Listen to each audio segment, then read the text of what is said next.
and former Memphis Tiger Gabe Kuhn. Off and rolling on a Tuesday, January 4th, 2022. Welcome in to Sports Time on Sports 56. I'm Gabe Kuhn. He's Brett Stats Norsworthy. Hello, Brett. How are you?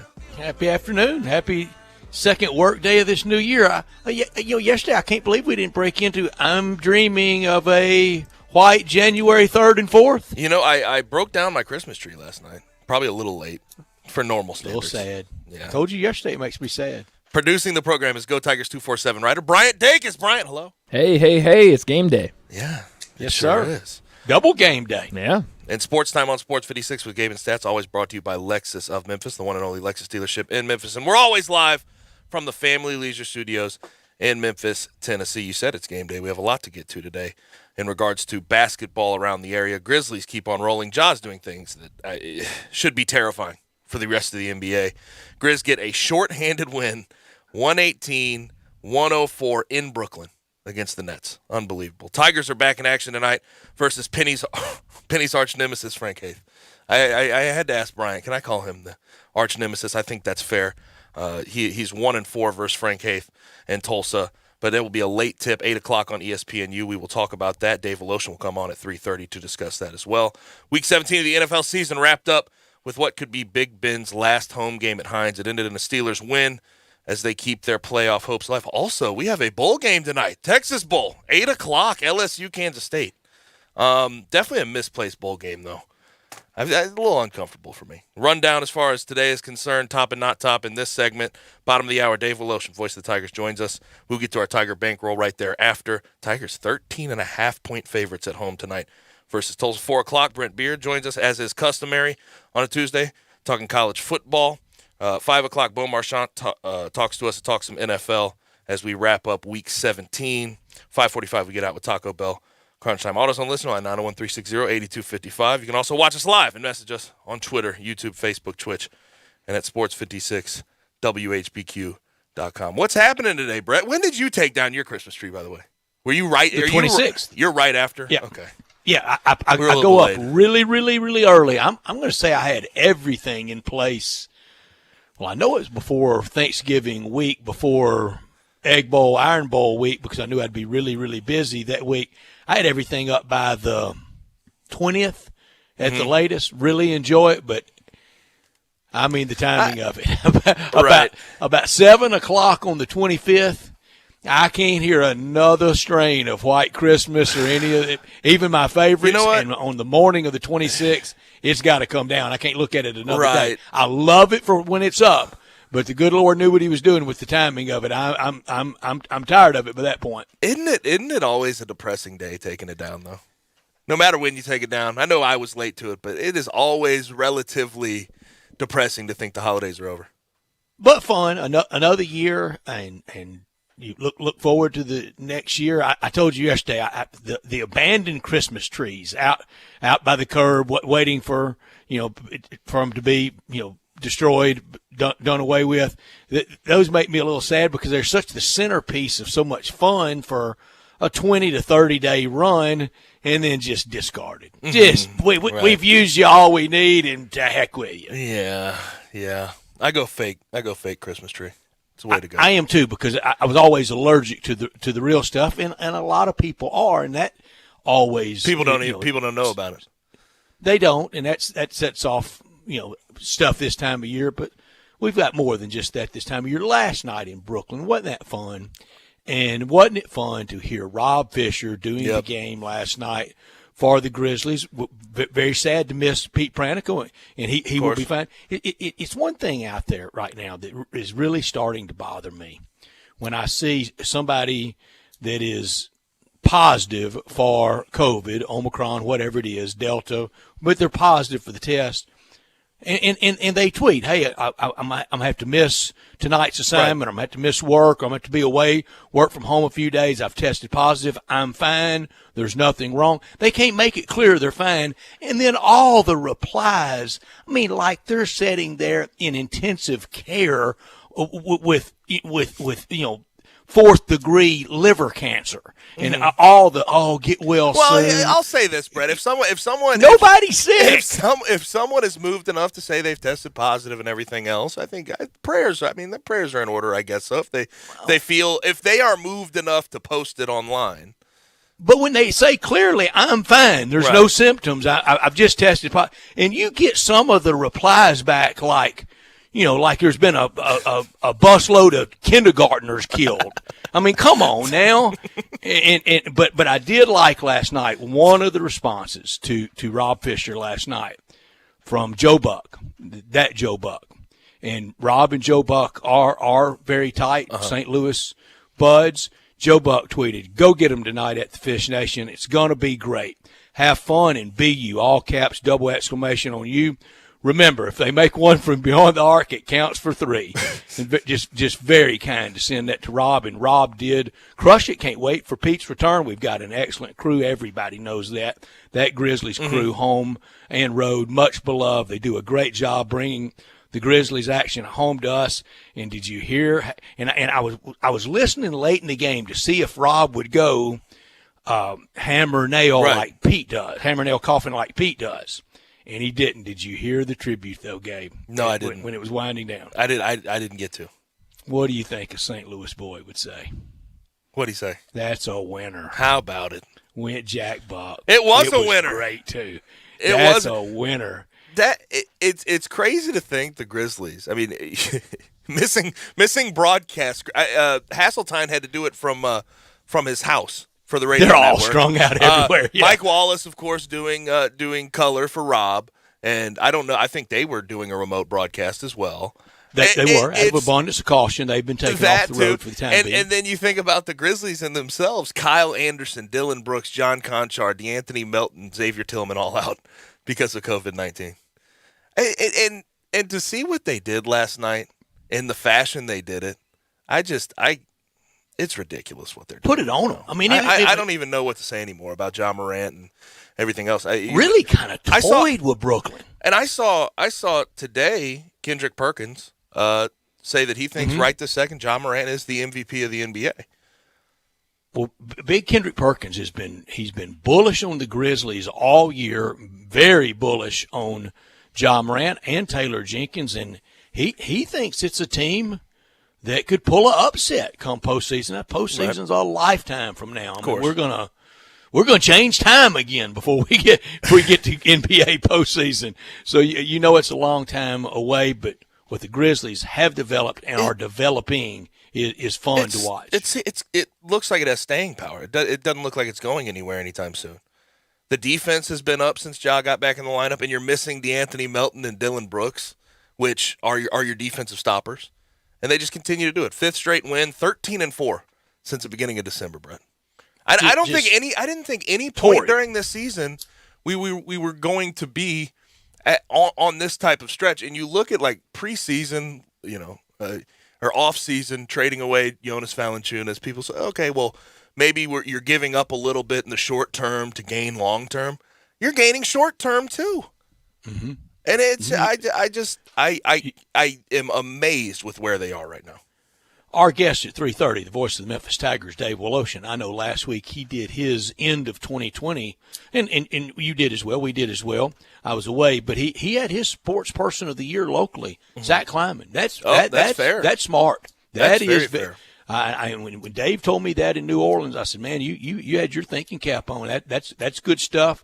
And I think come executive of the year, for the NBA, that will be in play. It has been fun to watch. I was on the higher end, I think, of a lot of local and even texture caller interaction preseason picks at 46 wins. They're right now, barring something really catastrophic, they're going to blow through that. I mean, we could be looking at a and I would have to look it up to see exactly what it is.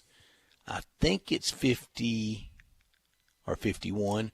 But we could be looking at a Grizzlies record for wins in an 82-game season. 24-14 right now, 4th spot in the Western, and they've built a lead in the 4th spot. They're ahead of the Mavs and the Clippers and the Lakers by 4+ games, and they're doing it in different ways. It's seemingly every night. The one thing that was jarring last night, though, and I tweeted about this, Patty Mills, known Grizzly killer, no points last night. That's how you know it's a new year. That's how you know the Grizzlies are moving in the right direction when Patty Mills goes 0 for 6 from the field.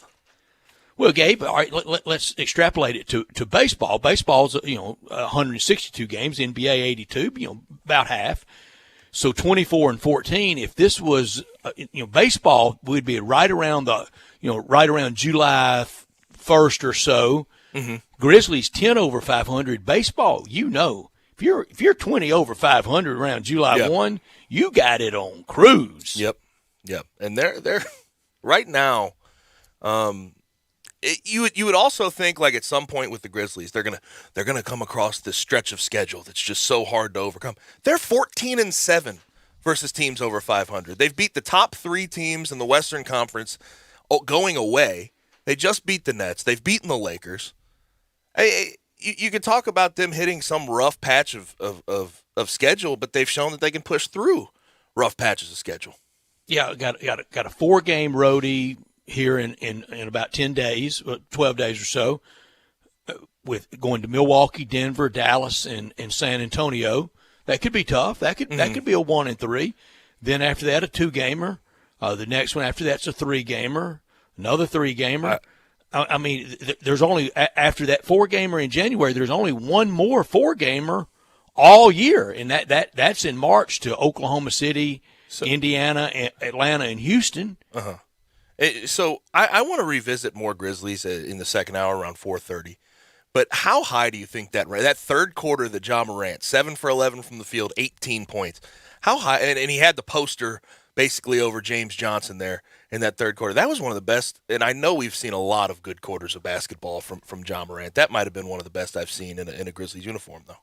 That was something, and it had all the sports world talking about it, Sports Center, everyone alert to what Ja Morant and what's going on in Memphis. Mm-hmm. Also last night, Monday Night Football, Browns at Steelers. Steelers get the win 26-14. And what is more than likely, I mean, is very likely going to be the last game for Big Ben. He was teary-eyed in his post-game presser. Does he get enough credit for what he's done over his career? I feel like you got 2 Super Bowls. He's never had a losing season. And I feel like we sort of gloss over him when we talk about all-time great quarterbacks at times. Yeah, had the big year a few years ago. Pittsburgh so identified with defense, so identified with great coaching. Mike Tomlin right there in that category to win one with 2 different head coaches, one with Bill Cowher, one with Mike Tomlin. But Ben Roethlisberger, I think that draft, that very famous 2004 draft where you had Eli, Phillip Rivers, and then they were traded for each other, and Ben Roethlisberger, right, in that order. Eli picked number 1, but by San Diego. I think it goes Hall of Fame in reverse order. Big Ben, 5 years, first ballot, he's in. Phillip Rivers, probably maybe the second year in, and Eli maybe second or third year in. Maybe not that first 5 year. But they all could go, right in first year. All great players, when they retired, all in the passing records, and we know the passing records what they're like now, and we'll only get bigger with the 17th game in the years ahead. Cooper Kupp with some I think some very candid comments about we need to look at these records differently as we're adding this 17th game. We don't. I mean, Gabe, I can remember when the NFL was 14 games. But I mean, going against Cooper Kupp's argument there, you look at what T.J. Watt did last night, 4 sacks. He is at 21.5 right now. He's 1 away from Michael Strahan's record. He's got 1 week to play. He's only played 14 games so far this year. So will anybody take the foal like Favre did for Strahan? You remember that record-breaking sack, don't you? Where Favre was just playing along and took the powder. Got tapped down. Yeah. Yeah. I thought what Cooper Kupp said was fine. I thought that was cool. But when you look at I did too, but we won't. Yeah, there's no reason to. It's just NFL history. You just sort of all group it in together. The first, in my lifetime, I don't remember it, but it was 12 games early in my lifetime. And I remember the for a long stretch of it being 14, then 16, now 17, and we're going to 18 fast. Did you enjoy the Manning cast last night as much as me? I did Start enjoy to finish. I thought that was one of their most well-done performances of the year, especially because of the guests they had. And all different types of guests. Boy, you can put different in all caps on that one Yes. last night. I mean, almost if you put Roger Goodell on the stage with anybody, it's almost different because he is very patrician, isn't he? He's very staid. Yeah, but he was a little looser last night. I think he was having trying. a little bit of fun. He was trying. They started with the booze, which I thought was hilarious. That was a good touch. But you're never going to get Roger Goodell, sitting there with a, unbuttoned shirt, drinking a glass of whiskey right in front of you, having fun like that. He's always going to be buttoned up and never had a day of fun in his whole life. Snoop Dogg came on there. His eyes were. He's had fun. He's had fun in his life. His eyes were. They're usually low. They were a little more low last night. They were just about shut. I thought Snoop might get in a line to the Manning boys about him being from Mississippi, just like their mom and dad are. I think Snoop was born and reared in Starkville. He wanted to be the fourth son. Yeah, you didn't hear about that? You saw that last night? I did. He's a brother, but a Mississippian, just like the Manning brothers' parent. I liked when they were talking about we need a sideline reporter. And Eli said, "How about Coop?" And Peyton said, "No way, no way." What does Coop do nowadays? He has the podcast. Whatever he wants to do. But he has the podcast right now. He's got the Soup with Coop, I think. Yeah. But that still does his Sunday morning hit on Fox. Okay, right. The Cooper Manning hour minus 57 and a half minutes. And then they wrap it up with Aaron Rodgers. Yeah. Which he's been more outspoken the past 2 years than ever in his career, though. I was hoping Aaron Rodgers would really give us big news instead of just saving it all for Pat McAfee. I was hoping he would give it to us last night. But it was fun watching everything last night. And we've got a lot to watch and talk about today as the Tigers play tonight to really get Hoop City on fire if they win tonight. I'm sure Brett Norsworthy here for FanDuel, and I'm sure you've probably heard of FanDuel Sportsbook by now. They are making every moment even more this season. First off, FanDuel Sportsbook. They're an official sports betting partner of the National Football League. That means you can place all your bets at a trustworthy app that's also easy to use. Basketball fans celebrate the NBA's 75th anniversary season on FanDuel Sportsbook. Right now, new customers can place their first bet risk-free, and if you don't win, you'll get up to $1,000 back. If you've been thinking about joining FanDuel, now is the perfect time to give it a shot. Easy to use, easy to register, and when you win, FanDuel fast payouts in as little as 2 hours.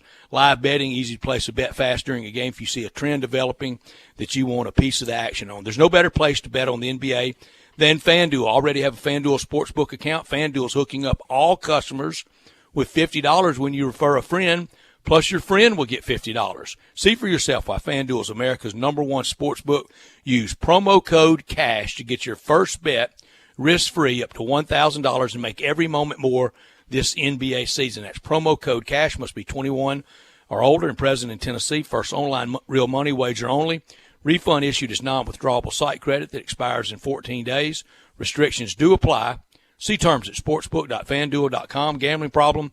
Call the Tennessee Red Line at 1-800-889-9789. This hour of our show brought to you every day by Lexus of Memphis. They are at 2600 Ridgeway, and they are online at lexusofmemphis.com, and they wish everyone a happy 2022. Call them at 901-362-8833. But get by 2600 Ridgeway, where the offers are great on all the 2022 models and always special leasing options. Very few remaining 21s, mostly 22s. Driving luxury and confidence, knowing that every new Lexus comes with complimentary first and second maintenance services. Stop by today at Lexus of Memphis at 2600 Ridgeway and put yourself in the driver's seat of the all-new 2022 flagship LS500, and you'll be looking and you'll be driving in style. When you purchase a Lexus, you get top-of-the-line engineering and design, and they make for the luxury driving experience. 901-362-8833, online at lexusofmemphis.com. Happy New Year from everyone at Lexus of Memphis, and experience amazing at Lexus of Memphis. Top story of the day. What else could it be? It's the Grizzlies. 118-104 over one of the best teams in the Eastern Conference, the team with Kevin Durant, the team with James Harden, the team with Kyrie Irving. Yeah, that team, the Nets. And they're missing big pieces. Missing Kyle Anderson, Dylan Brooks, John Conchar, DeAnthony Melton, Xavier Tillman. Heck, they're even missing the broadcast teams. I mean, the COVID, the Omicron variant is tearing through the Grizzlies at the moment, and they're still winning games and doing things that I don't think many people thought possible going into this season. 5th straight win, now 13-4 since beginning of December. 15-4 if you count back 19 games. Ja has been unstoppable through this stretch. Last night, 36.6 rebounds, 8 assists. In the last 4 games, 14 for 19 from 3. That should be one of the most terrifying things. I believe that comes out to, 74%? Something ridiculous. But 14 for 19 from 3. And Desmond Bane put it really well last night for me. And he said, I don't think it's any question whether he's an all-star. I think at this point, I don't think there's any question either. There can't be. What he's doing is undeniable, and we're approaching the all-star break pretty quickly here, and he's still playing at this level. He says the real conversation is he the best point guard in the league? Now, we've had this conversation. Is he a top 5 point guard in the league? Is he a top 10? I think certainly top 10. At this point, the way he's playing, it's hard to keep him out of the top 5. I mean, he's playing unbelievably well. There is that guy, though, in Golden State by the name of Steph Curry. I don't think I can give the nod to Ja over him yet, but he is certainly right this second playing like a top 3 point guard in the NBA. Yeah, you're right. It's no other story other than the Grizzlies as the top story. And starting Thursday night with the game against Detroit, 5 of the next 7 will be at FedEx Forum, concluding on Dr. Martin Luther King National observance of his holiday, that 2:30 game at FedEx Forum against the first place in the East, Chicago Bulls. How about it? Bryant Dacus, shout out. First place in the East, Chicago Bulls, Bryant Dacus.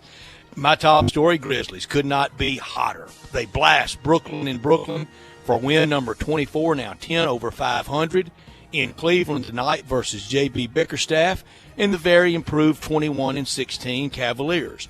Only 5 teams in the NBA with more wins than Memphis. That's unbelievable.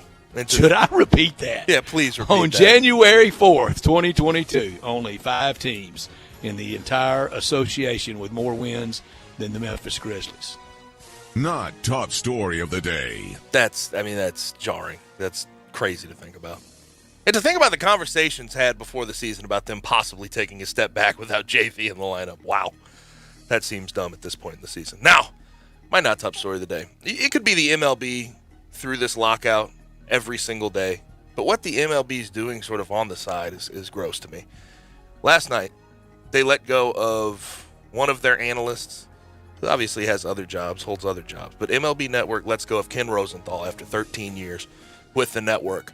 And a lot of people are sort of speculating about this. Andrew Marchand, who covers sports media, he wrote an article about this. And they believe it started when he was sort of kept off the air for 3 months for writing a critical article of Rob Manfred with The Athletic, which he is also employed by. And this is ending up to be, how it's going to end for Ken Rosenthal. But I know the MLB Network's going to be the media arm of the MLB. But if you are employed by them, if you care about the MLB, being critical of Rob Manfred has to be part of your job. Because what he's done in his tenure as the commissioner of the MLB has been nothing short of embarrassing, has been nothing short of just detrimental to the future of the MLB. So, if you're going to let go of Ken Rosenthal for being critical of the commissioner, I don't know if I can get on board with that, just considering what the MLB has done and how it has been on a steady decline since Rob Manfred took over. Well said, Gabe, and we are going to build to critical mass with both sides dug in, almost intractable. There's no way we report spring training on time. A delayed start is at the very best. I said yesterday in predictions, and I hope I'm as wrong as I've ever been on anything. I don't think we have a pitch this year.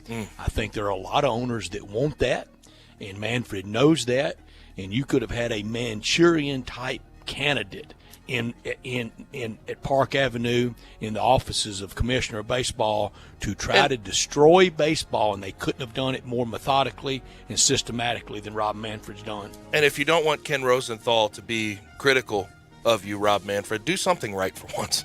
Do something good for the game of baseball if you don't want him to be Gabe, after you.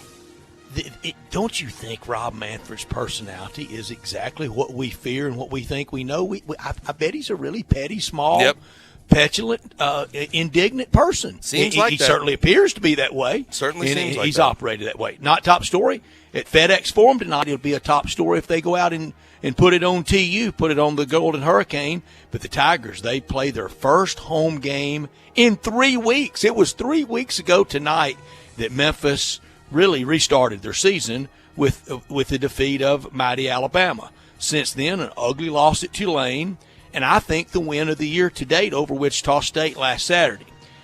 A thumping of Tulsa tonight, and the confidence among the fans that seems to be growing and seems to be back will continue to grow, and the Tigers and Penny Hardaway, they owe Frank Haith a couple. Oh, good Lord, do they owe Frank Haith.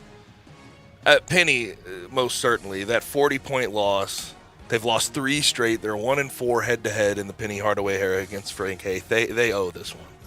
And we know that matchup zone could be back in full force tonight. Hopefully Penny Hardaway has schooled the team on how to beat that and how to handle it. That'll do it for our top and our not top story of the day. When we come back, we continue this Tigers versus Tulsa conversation. We talk Tiger basketball. We talk the big win at Wichita State with our good friend, the voice of the Tigers, Dave Voloshin, right here on Sports 56 98.5. Be sure to follow us at Sports 56 WHBQ on Twitter, Facebook, and YouTube to watch live video of our shows. Stay up to date with station events and have chances to win prizes from Sports 56 and 98.5 FM. It doesn't matter how much you owe on your trade-in. It doesn't matter if you've got bad credit. Everybody saves big during Sunrise Buick GMC's year-end blowout. Hundreds of new and used Buicks and GMCs with a $5 million used car inventory, specializing in cars and trucks under $10,000. Remember, Sunrise wants to get you financed. Bad credit, bankrupt, slow pay, it's okay. Sunrise specializes in secondary financing and works to get you financed when no one else can. Zero down with approved credit delivers at Sunrise. Buy American and buy from sunrisememphis.com. Collierville, Covington Pike, and Wolf Chase. We make it fun to buy a car again. Hi, I'm Flo from Progressive. If you love the sports like me, you get annoyed with your team or player. So Progressive's going to help take your mind off your team or that player for a moment. Instead of thinking about how they lost that thing recently, think about Progressive letting you compare our direct rates side by side with competitors to easily find the lowest option. Don't worry, your sports ball team or player will get them next time. Hope this distraction from Progressive about easily comparing rates was helpful to not think about that last game or match or season. I mean, even though I love sports ball. Progressive Casualty Insurance Company and affiliates. Comparison rates not available in all states or situations. Prices vary based on how you buy. Really think about what you'd most like to have for dinner tonight. Do you feel like cooking? Do you feel like going to some chain restaurant and having the same thing some guy in Branson is having for dinner? Or would you like to treat yourself and tuck into one of the best steaks you've ever had in your life? If you picked door number 3, then you picked 117 Prime, Memphis's premier downtown dining destination. Imagine that sizzling steak, perfect steak delivered to your table. The aroma of the steak, always cooked over an open flame by the steak experts. You know what you want. You can see it. You want 117 Prime. Testing? Hey, can you hear me? You can? Well, if you enjoy hunting or shooting, how important is your hearing? If your kids hunt and shoot, how can you protect their hearing? Well, the guys at Tactical Guns and Gear in Collierville can get you set up with a silencer for your rifle, handgun, even your shotgun. I promise they'll get you on your way to a much more enjoyable shooting experience. They have more silencers in stock than you'll find anywhere, and so much more, all in one stop. Save your hearing while you still can. Tactical Guns and Gear, Highway 72 in Collierville. Can you hear me now? I know the sweetest thing in Memphis, and I know it's been around for 115 years. You know, I'm talking about Dinstall's, and it's time to stock up heavy on Cashew Crunch, Heavenly Crunch, Turtlettes, all of your favorite Dinstall's treats. So easy to get. The sweetest thing in Memphis, all you have to do is head to Laurelwood or head to Germantown and Poplar right across from the hospital, or go where they make the candies. That's on Pleasant View. There's nothing that says Memphis better than Cashew Crunch with that little tinge of coconut, or the Turtlettes. Let's face it, there's nothing better than Dinstall's chocolate. That's the mainstay of all candies, isn't it? Milk, chocolate, although their dark chocolate is pretty darn good. And if you get the peppermint with the dark chocolate and put it in the freezer, you're going to love it. So many ways to love Dinstall's. Stock up heavy on all of your favorite Dinstall's treats. 115 years of making Memphis oh so sweet. Now, back to Sports Time on Sports 56. This hour is brought to you by Lexus of Memphis. Here once again are Brett Norsworthy and Gabe Kuhn.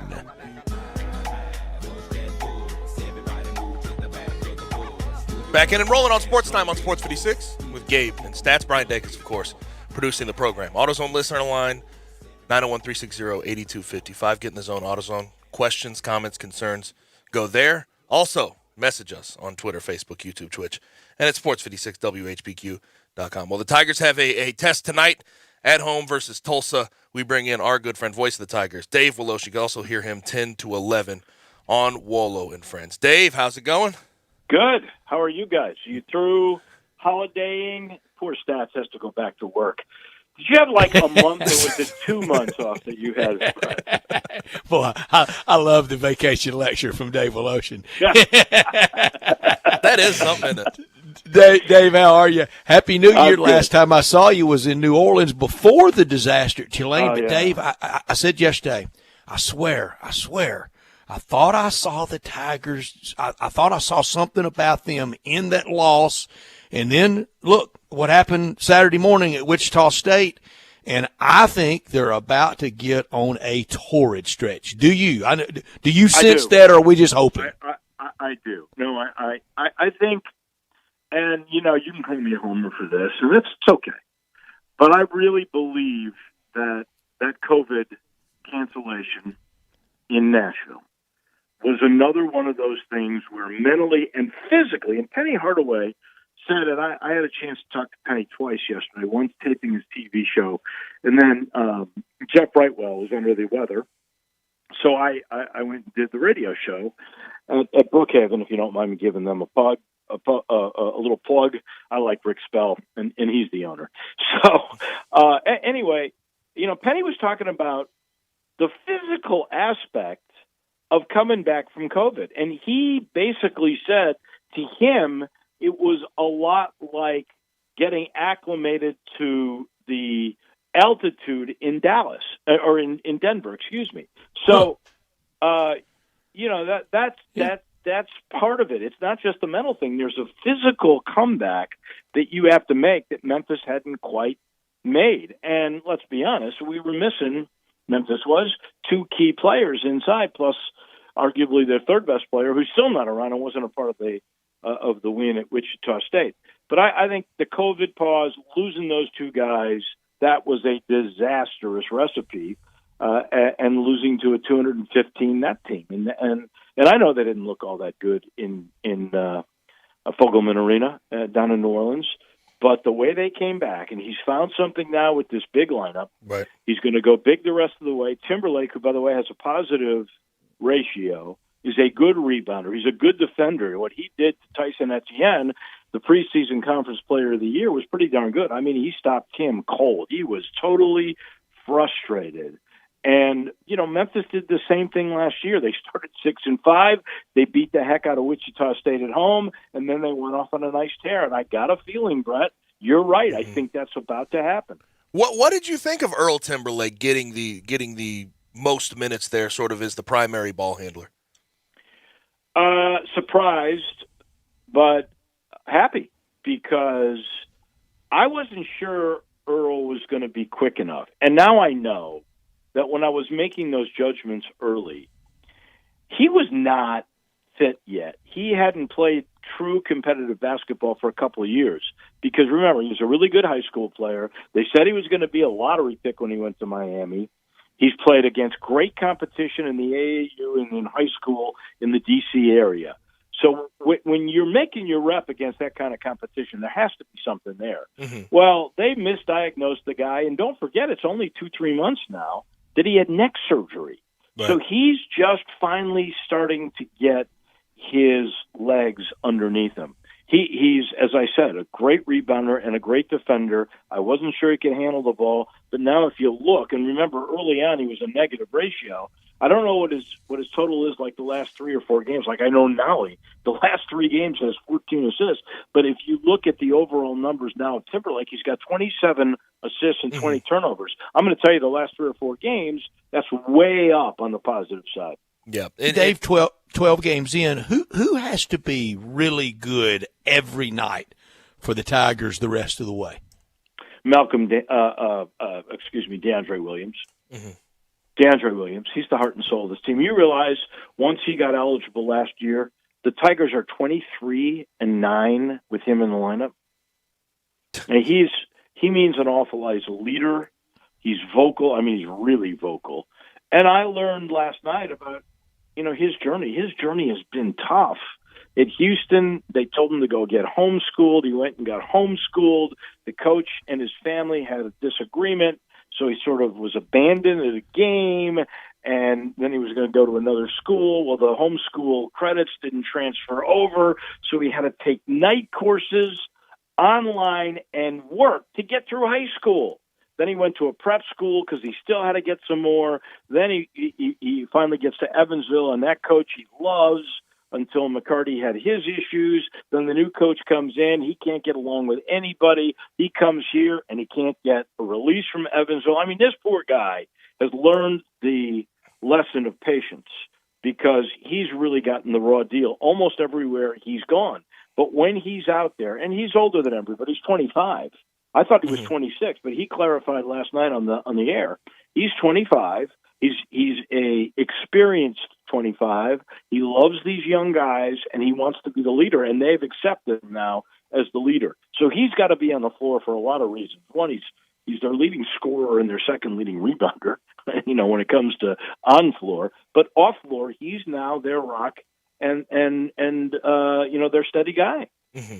And I understand that too. I mean, he is a fiery guy. He certainly brings energy whenever he's on the floor. Now, an interesting thing that comes up, and I think a lot of people go back and forth, very polarized conversation around Memphis basketball, is Alex Lomax. Alex Lomax, of course, hurt, not in that Wichita State game. They win by 18. That doesn't necessarily tell the whole story. We know that they had to do the entire NIT run, championship run, without him last year. What do you think happens? I know he's maybe a week or so, or a few weeks out from coming back and returning to the floor from injury. What do you think happens with his minutes when he does return? That's a great question, Gabe, and I wish I could tell you the answer. I would have to say, if I'm Penny and I see that Timberlake has become the guy and Memphis goes on a tear, just like they did last year, when they made their run, and remember they almost beat Houston twice, and I know for sure that Alo was not a part of the game at the tournament. I can't remember if he was in the game at Houston, but I would look and I would say, well, we're really playing well now, and he's going to come off the bench if he plays at all because I've got this team that's pretty well established now. And as much as I love Alo, and Alo brings a lot to the table, if this guy comes back in 3 weeks and Memphis is on a winning streak and has positioned themselves where you look and maybe they're an at-large team again, then I don't think you're going to change anything. Now, if there's an injury or if Memphis stumbles without him, that's a whole different ballgame. But at this point, the way they're playing with this new big lineup, I'm not changing much if I'm Penny. Dave, tonight, Tulsa, 8 o'clock, FedEx Forum, the Golden Hurricane, old rivals back to the Valley and Memphis and Willie Biles days all the way through to now the House of Horrors has been against Frank Haith. What do the Tigers have to do tonight against Tulsa? We know what Tulsa is going to run. They're going to run that kind of freak defense zone. What do the Tigers have to do to break it? Well, yeah, it's interesting because you mentioned going back to the 60s. Do you know, or only you and I know, Brett? Okay. The Tigers actually lost the first 11 games from 1964 to 1971 against Tulsa. Wow. Well, that involved Moaba, and Moaba did a lot of losing. Since then, the Tigers have won 29 of 39 games. The Frank Hayes thing is tough. They play that matchup zone. Penny was describing it. It looks like it's 2-3 when it starts. When you start to move parts, they actually switch the zone. Yeah. So you've got to be kind of experienced to really recognize what's going on. But once you do, you can attack it, especially inside. So I think your key tonight is to look to see, is Jalen Duren, DeAndre Williams, and even Malcolm Dandridge, are they being successful? Is Memphis shooting at a high percentage? If they are, Memphis is going to win this game. If Memphis gets this game into the mid-70s, they will win this game because Tulsa has a hard time scoring. And Memphis needs to take advantage of its height because the tallest starter on this Golden Hurricane team is all of 6'7". And Memphis is going to start out, if they do like they did the last game, they're going to start out with the guards at 6'6" and 6'5", Malcolm Dandridge at 6'9", Jalen Duren at 6'11", and DeAndre Williams at 6'9". Then you're going to bring in Landers Nolly at 6'7". You've got to take advantage of that height advantage and pound that ball inside. Mm-hmm. Do you think they found something in Josh Minot, or do you think it's sort of going to be because he's a freshman, because of the inexperience, you think it'll be a game-to-game decision, the amount of minutes he gets? I think they found something, and I think it took him to grow. Right. He's always had that great athleticism. Remember the buzz after Pro Day? Of course. With his vertical and his quick hops and all the athleticism and the quick hands that go with it. And then he got a little lost, especially when, I'll never forget this, I asked Penny about Josh when they changed the offense back to utilizing more guys inside and going away from the 4-out stuff. And Penny said, well, Josh is having the hardest time really figuring this out. So it took him going up, having meetings with Penny and watching film with Penny, which is what's occurred the last 10 days, 2 weeks, that now it's translating onto the floor. He's really getting it. So I think you're going to see more and more. I mean, he was the freshman of the week in the American. And the other aspect is, and Michael Schroeder, the sports information director, put this one out. It's a great stat. He is the nation's leader for freshmen for points per minutes played. I know he only averages 5 points a game, but for true freshmen, that's the best in the country. Mm-hmm.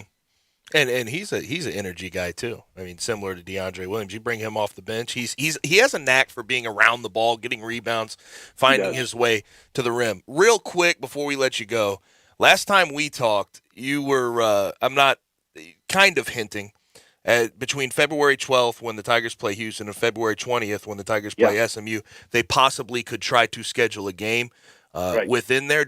What do you think the likelihood of that is?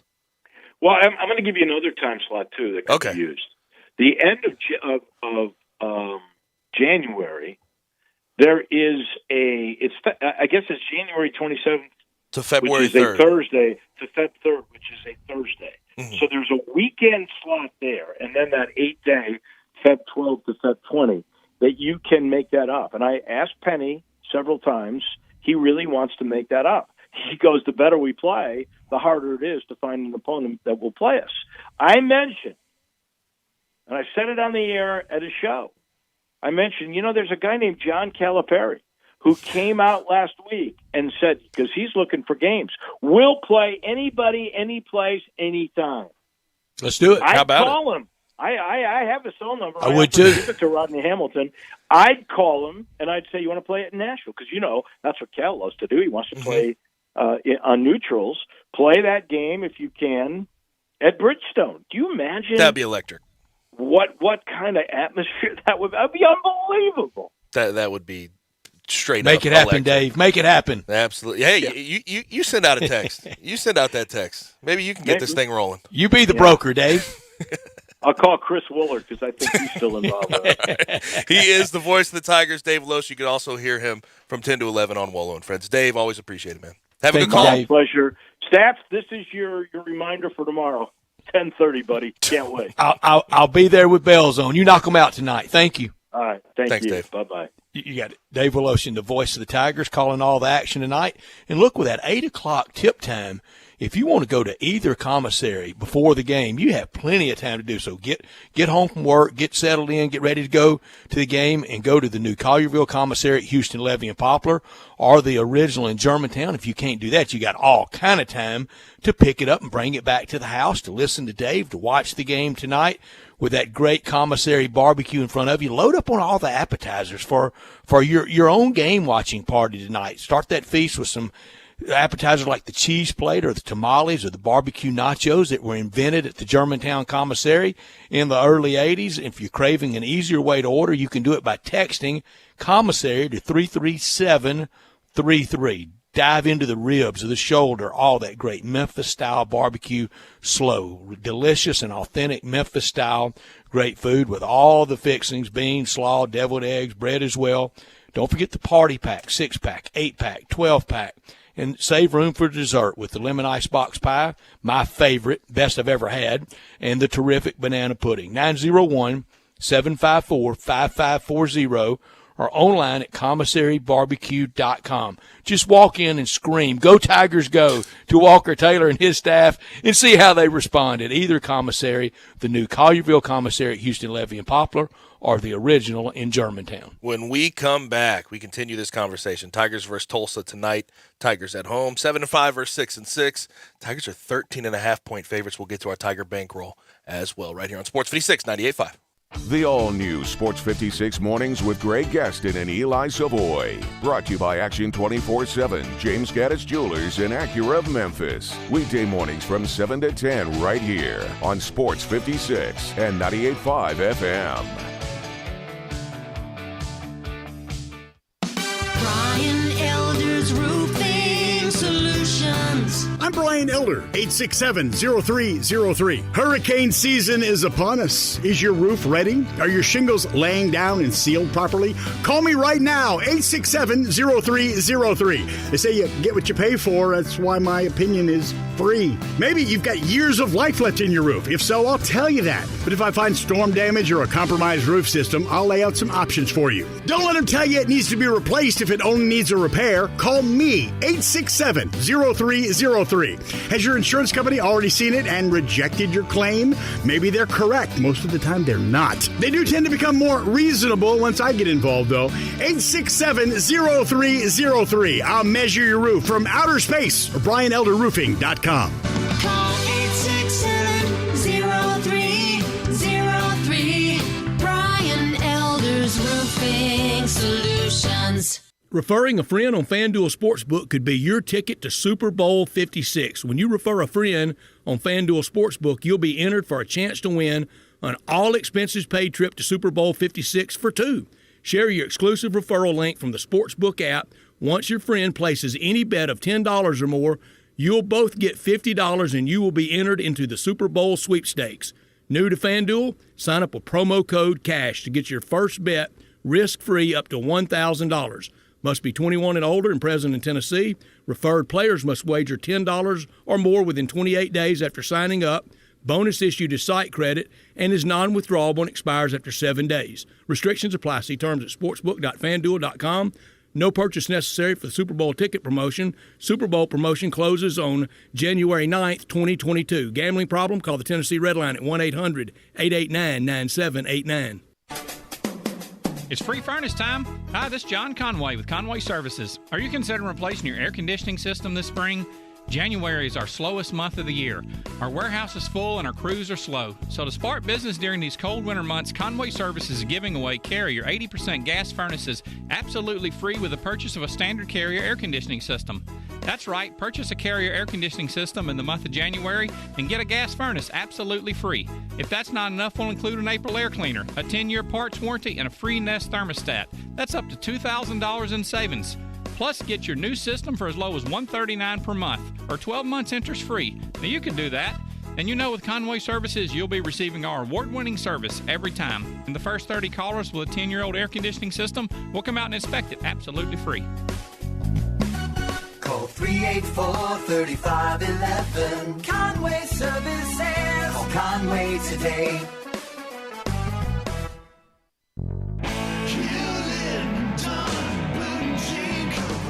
Hewlett & Dunn Boot and Clothing Company, we have it all. From handmade Amish leather belts, fine and casual clothing, boots, casual boots, work boots, fancy boots, and even safety-toed boots. Lots of cowboy hats to choose from, even Nebo lights, Orco hard coolers, good-looking duck head dress shirts, duck head caps, shorts, and pants. Tons of jeans from Ariat, Wrangler, Devil Dog, and Kimes Ranch jeans. At Hewlett & Dunn, we have a great selection of Old South t-shirts and caps, fine clothing from dress to casual to Sunday best. Enjoy choosing from UFO's orthopedic approved shoes. Hewlett & Dunn Boot and Clothing Company. Boots of every size, every color, every skin. Great quality Western, work, and safety toe boots. Hewlett & Dunn Boots and Clothing Company. 111 North Center Street, Collierville. Hewlett & Dunn. Hewlett & Dunn, serving you and your family since 1961. Now, back to Sports Time on Sports 56. This hour is brought to you by Lexus of Memphis. Here once again are Brett Norsworthy and Gabe Kuhn. Get it? Before we hop back into the Tigers, elsewhere around college basketball last night, we had a top 25 matchup, Wisconsin and Purdue. Wisconsin's putting together a heck of a resume. They've beaten Houston already. Beat Purdue last night, 74-69, going away. And their guard last night, I mean, Johnny Davis, who's their leading scorer, 22.3 points per game. 37 points, 14 rebounds, 3 assists.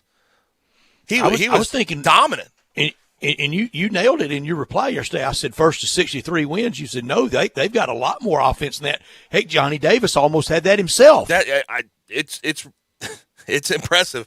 And with Wisconsin, it really doesn't matter who's coaching that. I mean, Bo Ryan, great guard. They're just going to hypnotize you. They have that style. It almost is hypnotic. Play some. You don't even realize it until it's happening. Exactly. Half court offense, slow, deliberate, score points, efficiency.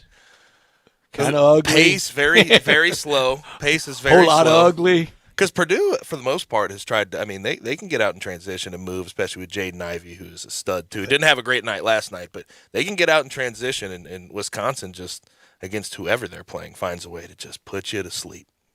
Can you believe the Big Ten hadn't won it all since 2000 with Izzo and Michigan State? That is crazy. That doesn't make any sense. It doesn't. Because they're so deep every year. That's the issue. I mean, over 9 deep. I mean, yeah, I would say over half. Easy 9. Over half the conference is in the tournament every year. And the ones that aren't, especially when it's their home game in the round robin, or even if it's just a one-shot deal, a tough out. I mean, it's tough to go to Evanston and play at Northwestern. Yeah, this year it is for sure. They have sometimes played a lot better. Sometimes tough to go to Nebraska. Sometimes, if you count Nebraska as being in the Big Ten, not so much. They're that's a bad basketball team, Nebraska. But at the barn, in Minneapolis, some years Penn State's tough. Going to Indiana, that's always going to be Penn tough. State can be tough. Iowa has been a solid team as of late. I mean, you look up and down the Rutgers. Heck, has some good players. It's been tough to play. Rutgers is in the Big Ten? Oh, yeah. Right. Yeah. So, yeah, the Big Ten is always relatively deep. That's surprising. What's next? Creighton in the A10? This year's different, though, for the Big Ten. The only 4 ranked teams. The Purdue, Wisconsin, in the Big Ohio State. I blew that. Michigan State. Screwed that all up. I miss Creighton in the Missouri Valley. You know I'll always stand on that. I miss Creighton in the Missouri Valley and Wichita. I like me some Valley. Wichita State, I think, has been a decent addition to the and Gabe tonight to to me. But if it's not Wichita State that conjures up to the Valley, it's Louisville. Anything with Louisville, but Tulsa just screamed to me being in the Valley and watching the Valley game of the week or whatever the TV package was back then. And I mentioned Memphis and Willie Biles. I will guarantee you tonight on the Tiger broadcast, Matt Dillon will mention Willie Biles for the Tiger history segment because he was some player in high school in Memphis and got to TU. But tonight it's the Tigers 13.5 over Tulsa. That's a big number, Brett. That's a huge number. Big number. I was going to go crazy if it was single digit number, but the 13.5 scares me, and that style. I think the Tigers win easily, but I'm only going to put 50 on it. I'm going to go $10 since I've been losing everything I've put my money toward. I'm going to go our Why minimum don't you just tonight. go to Sonic and get the coin changer? I mean, I'm going to go. $10. I'm going to go plus the 13.5. You're not going to talk me out of more money, Brett. I'm already losing this thing. I'm going. Tulsa plus 13. You're going Tulsa? Yeah, plus he's 13 going Tulsa for $10 though. $10. Okay. This is a tough one. Going for my 7th straight loss, by the way. So. Well, then I might fade you even more. I'm going to go with the Tigers. I think Tulsa doesn't have a lot of size. I think Penny's going to roll with that big lineup again, and I think they're just going to pound inside. And I think that's what's going to get it done. The big number scares me, but I'll put 100 on it. Whoa. Doesn't scare you that much? Well, I'm a big baller, you know. I'm a big spender, okay. you know. You're a big spender, huh? I've seen scared, and I've seen not scared. That doesn't sound scary. Brett, what's our leaderboard right now since he's a big spender? Leaderboard, we all started with 1,000. I'm at 1,200, so I'm plus 200.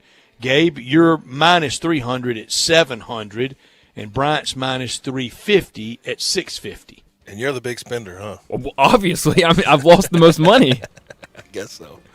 But, yeah, it's going to be an interesting matchup tonight. And the Tigers. Why was I going to go big at 9.5, but 13.5 scares me that much? 14 points. It's just 4 points. points. 1 point. Back door's always Just 4 open with that points. type Especially of number. with this team. We've seen I'll tell you another thing that's going to be open. The back door's going to be open with that big Tiger back line. They're bigs. They will feast working the baseline and stickbacks. Yes, they are much bigger. They're much more athletic than Tulsa.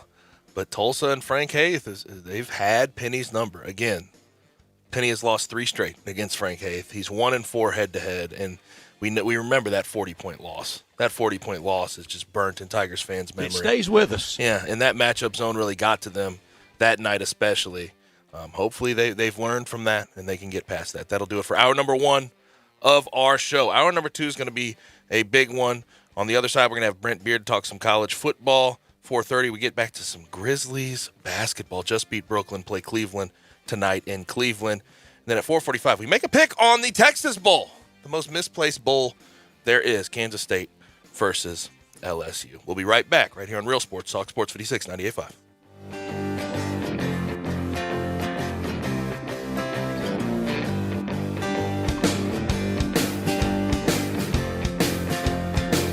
There's an institution in East Memphis that I love talking about. It's the Spirit Shop at 4848 Poplar Avenue, right down the street from Clark Tower, and it looks like a log cabin. It's been around Memphis since 1969 with a family-owned, friendly, knowledgeable sales staff that is just a wonderful place to go. I love going in and talking wine or bourbons, and they've got such great selection. So if you've not visited the Spirit Shop in a while, it's been remodeled. You'll love what you see when you need spirits. Tell Eddie Wollo said hello. Hi, I'm Flo from Progressive. If you love the sports like me, you get annoyed with your team or player. So Progressive's going to help take your mind off your team or that player for a moment. Instead of thinking about how they lost that thing recently, think about Progressive letting you compare our direct rates side by side with competitors to easily find the lowest option. Don't worry, your sports ball team or player will get him next time.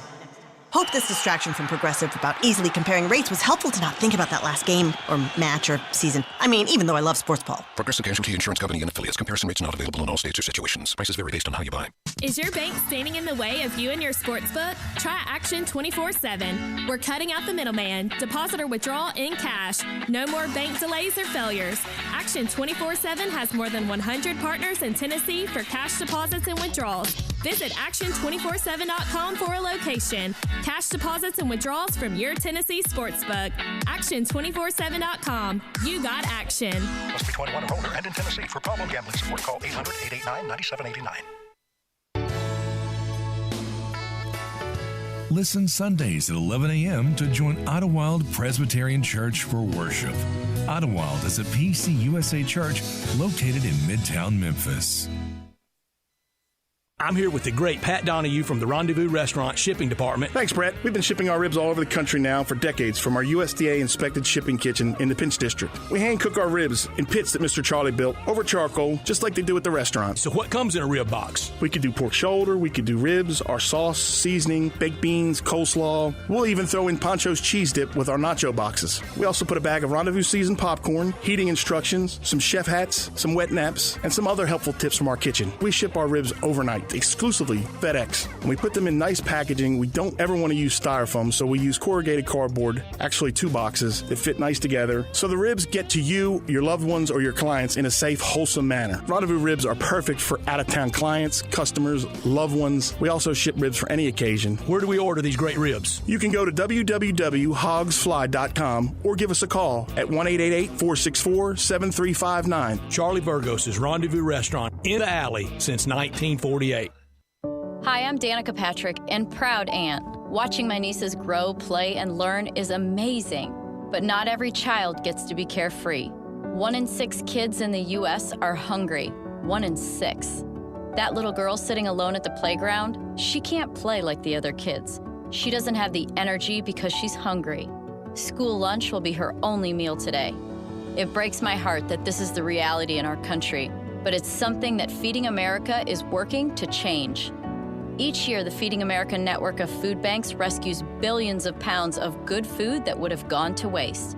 This food is then provided to families and children in need. Being a kid should be about using your imagination, learning, and having fun. These children shouldn't have to miss out on simply being a kid because they're hungry. To find out how you can help end childhood hunger in your community, visit feedingamerica.org. Brought to you by Feeding America and the Ad Council. We are Sports 56 WHBQ Memphis and W253DF Memphis, Flynn Broadcasting Stations. Now, back to Sports Time on Sports 56. Here once again are Brett Norsworthy and Gabe Kuhn. Hour number 2 is here of Sports Time, obviously with Gabe Kuhn, Brett Stats Norsworthy, Bryant Dacus, of course, producing the program. AutoZone listener line. Questions, comments, concerns, go there. 901-360-8255. Text that. Get in the zone. AutoZone. Also, watch us live and message us on Twitter, Facebook, YouTube, Twitch, and at Sports56WHBQ.com. I have to bring this up with Brett because there was rumors there for a while that Dylan Gabriel, especially with Jeff Lebby when he was still the OC at Ole Miss, there was always the rumor about Dylan Gabriel ending up at Ole Miss. But the Lebby-Dylan Gabriel match was always going to happen. He decommits from UCLA and he commits to Oklahoma. And it's obviously the same day Caleb Williams decides to get into the portal. Yeah, they're getting a good player. He's got to get well from that early season injury against Boise State on that freaky end of the game play. Remember, it was tough. A loss, and then that play. But I never said this because I felt like Jeff Lebby was leaving, so I never got my hopes up. That was against Louisville, wasn't it? I think it was against Louisville. Did he got injured against? Yeah, it was against Louisville. Okay, maybe. Yeah, I think it was. Late It was game. early in the season. Yep. But I never got my hopes up on Dylan Gabriel because I felt like he was linked with Jeff Lebby. Jeff Lebby was going to go to OU. And I always had that feeling that the Gabriel Lebby sort of match was going to happen regardless of where at. And it just so happens that Caleb Williams decided to move on. Lane Kiffin will get him a quarterback, and on opening day against Troy, September 3rd, that quarterback will be ready to go. Yeah, Lane Kiffin can coach that position. I would imagine so. We bring in our good friend to talk college football, Brent Beard, at Brent Beard on Twitter. Brent, how's it going, man? Brother Happy New Year. It is good to be with both of you today, and here in Jacksonville where it's 64 degrees. It was 83 on Sunday, and we've cooled down, thank God. To rub it in on us, man. We've had snow. Well, Brother Brent, all over Brother Brent told me that it was 21 there this morning, and that may be mild compared to what it was in Memphis. It was on the first of the year. It was about 70, and then the second of the year we had sleet and snow. So we're all Bridge is an overpass shut down. Brent, you know, a dusting does to our area. Oh, absolutely. Goodness. Listen, thank God, and I'm praying for these people on 95 in Virginia. They're going through, but it is. But on a lighter note, we've got a Texas Bowl tonight. Right. We're all anticipating Monday night in Indy. By the way, look this up. You guys probably have already done this. Next year, in the infinite wisdom of the planners, the semis semifinal games or on New Year's Eve again after we got the results. After we got the results today, and we all knew that they would be below what they were last year. But last year's championship game is in Los Angeles, and the year after that's in Houston. So I know they're spreading the wealth around a little bit, guys, but I hope that doesn't come up to bite them as far as attendance is concerned. And to be decided on those out years, and I think on some of those out years, they're still waiting to see if the dates really will be pertinent with an expanded playoff or not. But yes, the college football playoff ratings are down in comparison to past college football playoff ratings. But anybody else except for the NFL would gladly take that 16 million in viewers. And I tweeted this out earlier today. On Christmas Day, which used to be the NBA's day, and this year the NFL came in and dropped a house on them, but also on Christmas Day this year, one of the games, Mavericks against, I can't remember the opponent, but the Dallas Mavericks were playing the Utah Jazz. It drew 1.5 million in viewers. Wow. Ball State and Georgia State in the Camellia Bowl that same day drew 1.7 million viewers. The Camellia Bowl I was one of those viewers. Beat an NBA game. Yes, so was I. It's amazing. It really is. It really shows you the power of college football, what people want to see. And listen, that there will be a decent number of people, maybe out of curiosity, if nothing else, watching LSU and Kansas State tonight. Maybe just find out who the LSU quarterback is going to be. If we had eligibility remaining, we could be the quarterback for LSU tonight. Tell me why the NCAA would not give Garrett Nussmeier that pass when they've let LSU do everything they've wanted to do the last 20 years rule-wise. Yeah. Well, and not just in the sport of football either, right, Brett? So with some big offers. Yeah. But look, I'm totally with you on that. I mean, who in the world is that going to hurt for them to give him a waiver and let him playing in that game? Instead, you've got one of the wide receivers who basically might end up doing double duty. Yeah, I will never understand some of the decisions that are handed down or not handed down by the NCAA. But I would imagine we're not going to see much out of LSU tonight, although that number is 7.5. Kansas State, though, I mean, that's a solid squad. LSU, on the other hand, what do you think of them going forward into the Brian Kelly era? I think he'll be okay. It won't happen overnight. Look, he's a recruiter, and that state's one of the fertile states for recruiting anywhere. Yeah. I mean, he's surrounding himself with a pretty good staff at the same time. And look, he'll work through this. What do we call it? Silliness or whatever he's going through, and acclimation. Yeah, thank you. And he'll be fine with that. I mean, he did. Look, if you can break Newt Rockney's record at Notre Dame, I think you can coach somewhere else. You can, and particularly with the infrastructure you've got at LSU.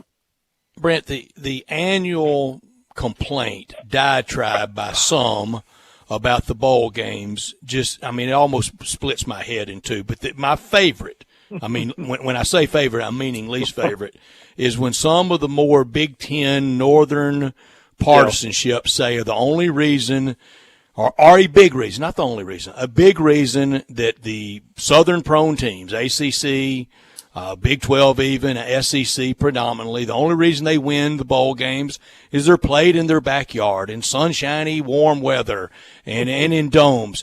Do they not realize nobody any time of the year wants to go to Cleveland or Buffalo, but especially in December?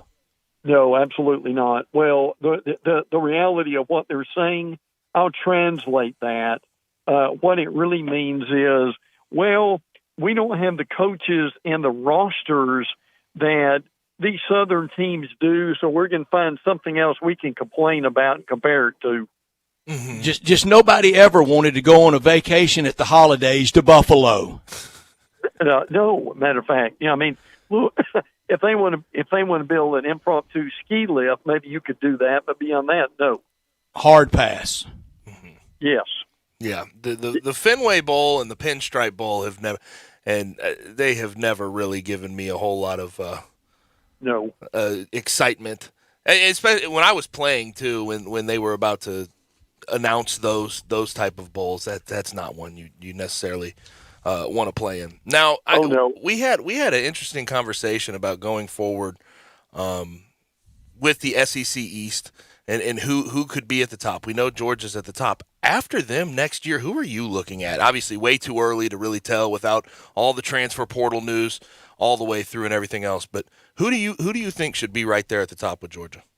We would normally say it would be the Gators, but there's no guarantee with that. Now, look, Billy Napier, I firmly believe is going to turn that around, but it's going to take a lot of time in order to do that. And I don't mean 5 years. It's going to take him 2 or 3 in order to get that done. I mean, we think Anthony Richardson will be the quarterback.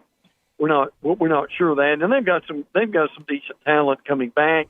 And still, even with that, they may have enough to be able to get to number 2. But look, if there is consistent improvement with Tennessee and Kentucky, I could see that going on too. I mean, particularly we lose them. I think we lost coming back. There we go. Yeah. I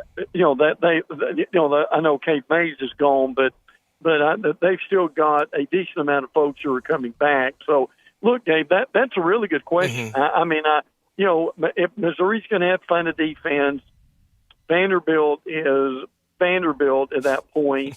I don't know.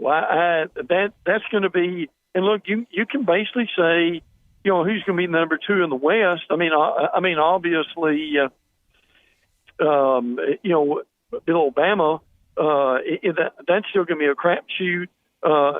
A&M's recruited every 5-star on the planet, but they still have 4 losses every year. So that doesn't necessarily mean that they're going to be second themselves.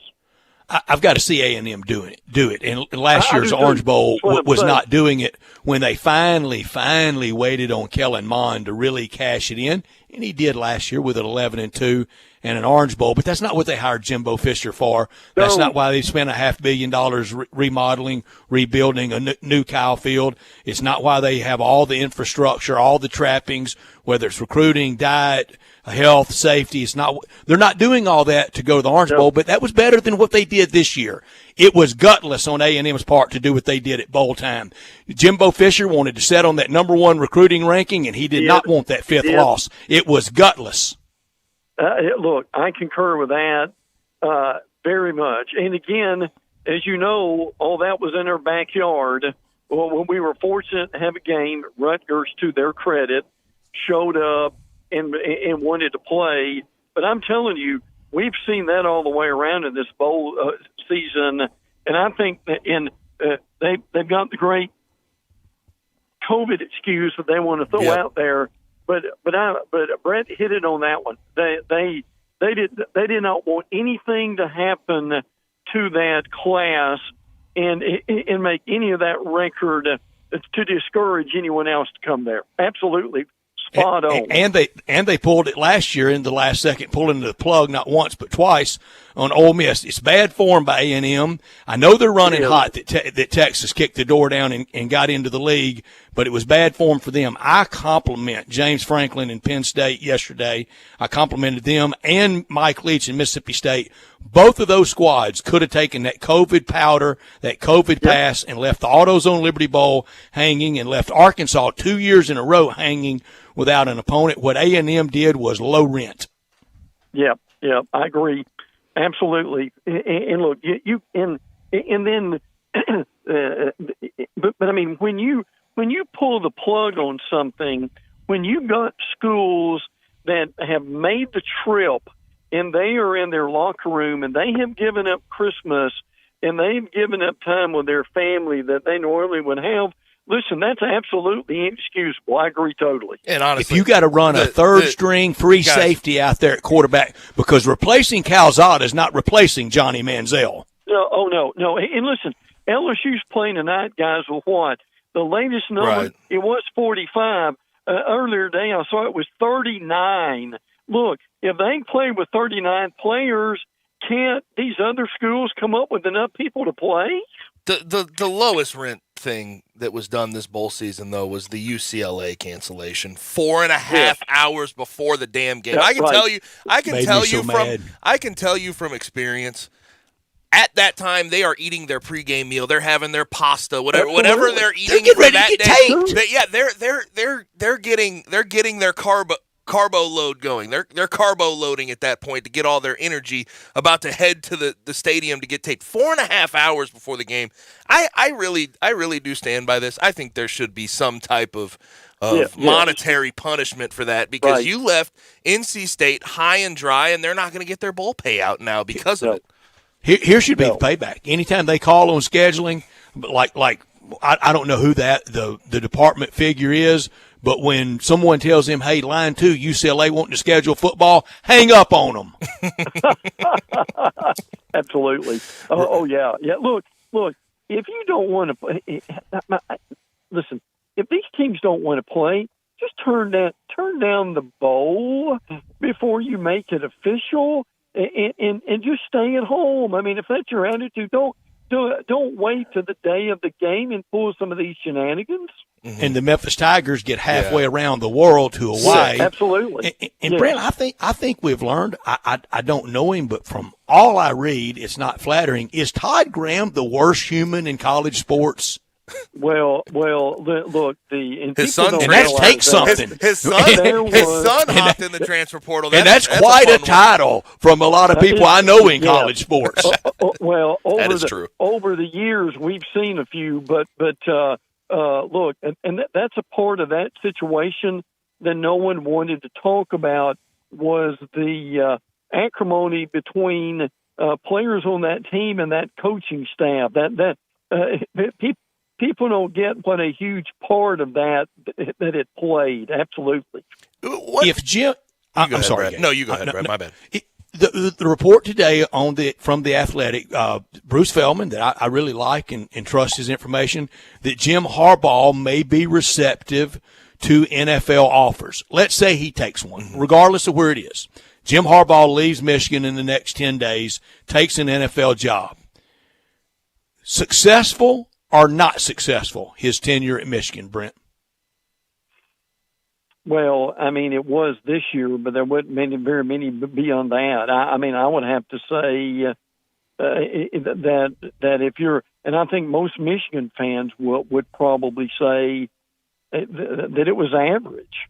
There wasn't anything that was tremendous about that. I think look, I most of the world would take it, though. Most of the world would take what he did.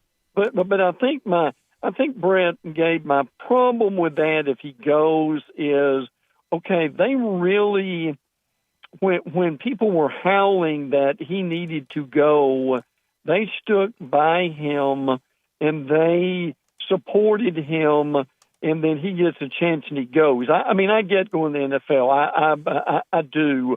But what kind of rubs me the wrong way about that is how that administration supported him if he goes now. Guys, I gotta say, I think what he did at Michigan, what he's done at Michigan, I mean, we'll see what happens with the NFL. You have to give him credit, and you have to say that's above average. After what Hoke and what Rich Rod left him. Yeah, yeah. Because again, Ohio State, Alabama, and maybe one or two others, they wouldn't take it. But about 120 of college football teams would take it. Yeah, and particularly what they did this season. And look, if he goes, credit him for leaving on a high note, too. Mm-hmm. I mean, Tennessee would take it. Ole Miss would take it. Arkansas would take it.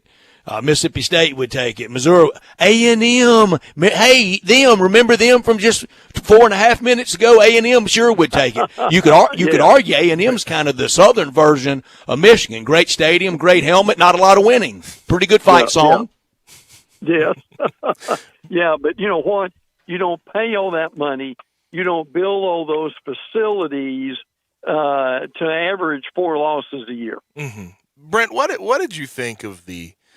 And I try to stay out of it at this point. I know you guys know where I stand on opt-outs in certain bowl games.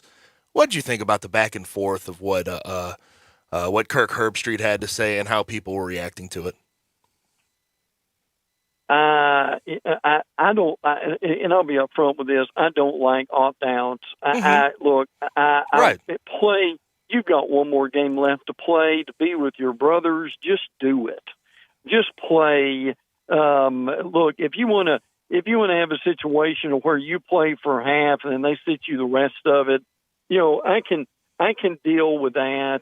But and I'll also say, and I've heard heard coaches say this: the players. And listen, Gabe, these players have changed significantly in their attitude and their actions just since you quit playing. So there's always overreaction with this stuff, but I got a lot of that. I understand. Look, I've got 2 20-year-olds, and I love them dearly, but I also understand the entitlement that they're looking at and how they want things now that their mama and daddy took 40 years to acquire. And I don't want to be the old man, get off my yard stuff here, but I also get it, and it is concerning. Look, I'm obviously on the other side. I'm fine with opt-outs in the right situation, and I understand them. I'm just tired of the back and forth conversation. And with Kirk Herbstreit in particular and the guys on ESPN, what do you want him to say? ESPN has contracts with all of these bowl games. Do you expect him to say that, that bowl game doesn't matter? It's cool if they opt out. What do you expect him to say? Yeah.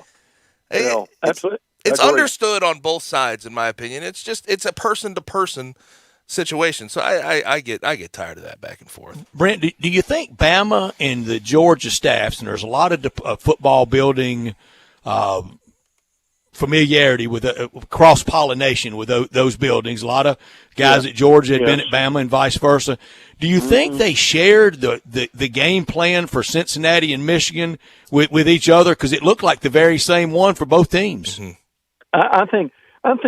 Listen, that's an astute point. I think the average fan would probably be surprised with how much sharing there is, and people would look at that and say, they're about to play each other. How is that possible? Well, look, some of these guys grew up together. They play together. They coach on the same teams together at different times. Oh no, Brett, I don't doubt that there may have been some of that. That was spring game plans. Sure it was. Absolutely. Yeah. But they had the athletes on both sides of the line of scrimmage to where they could do that, and they didn't really have to show almost anything, did they? They didn't. Did you think Cincy sort of proved they deserved to get their brains beat out by Bama as much as the next guy? Yes. I had no Cincinnati trouble deserved with that. to be in that game. Right, I agree. They earned it. Yeah, I had no trouble with that at all, and that's why I wanted to see the playoffs expanded.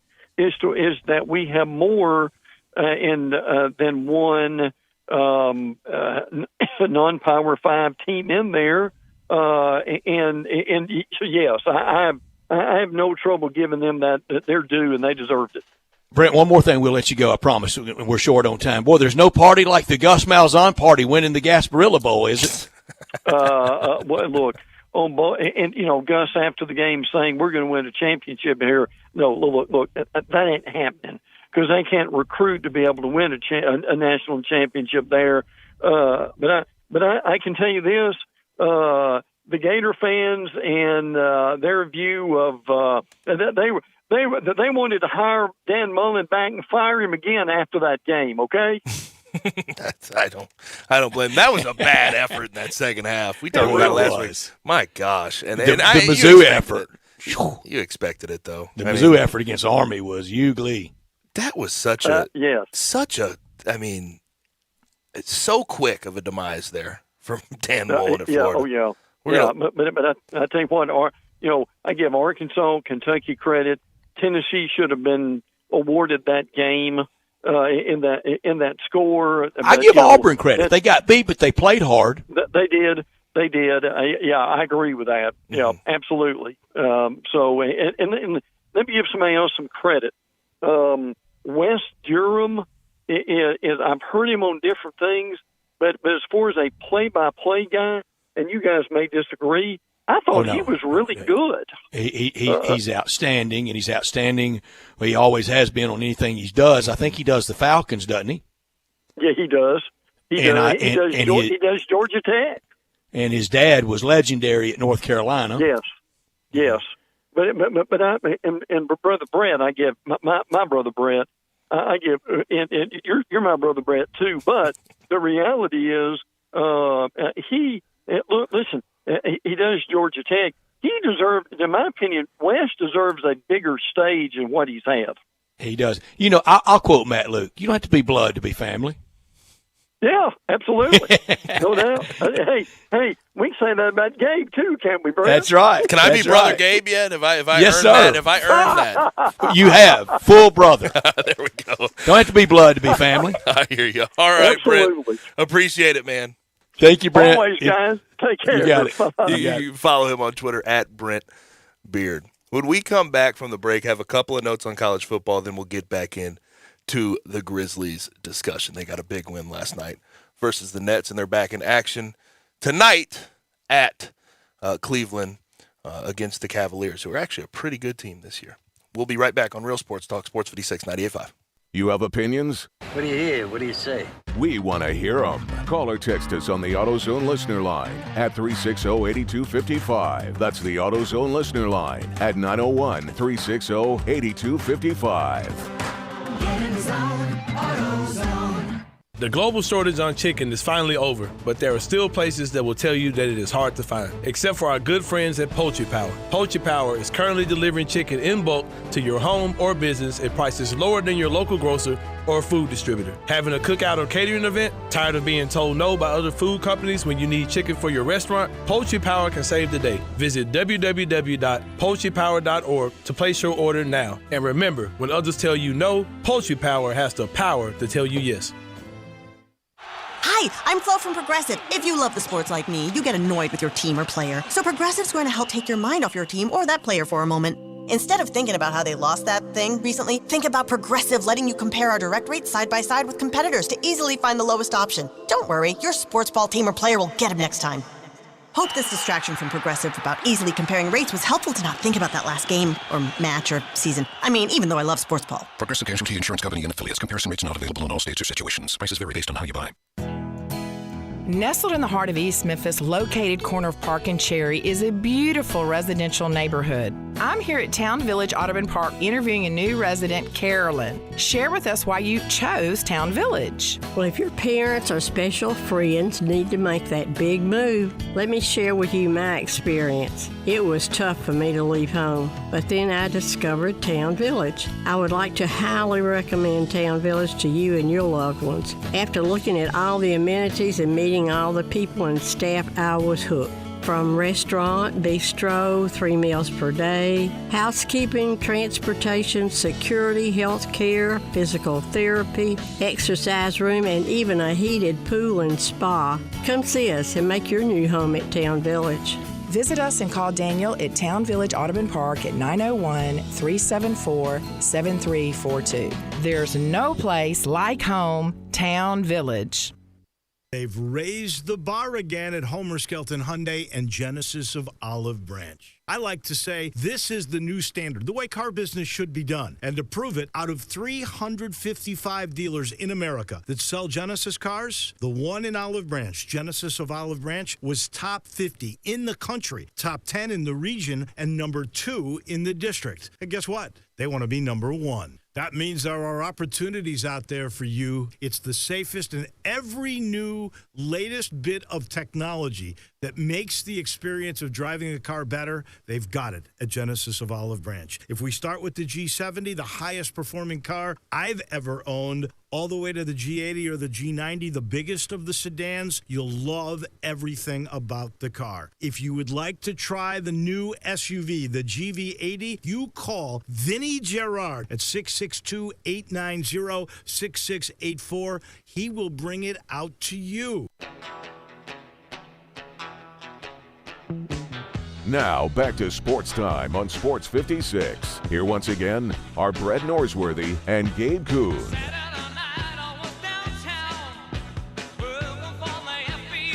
Back rolling on Sports Time with Gabe and Stats Autos on listen line 901-360-8255. Also, message us on Twitter, Facebook, YouTube, Twitch, and at sports56whbq.com with your questions, comments, concerns. Couple of notes on college football.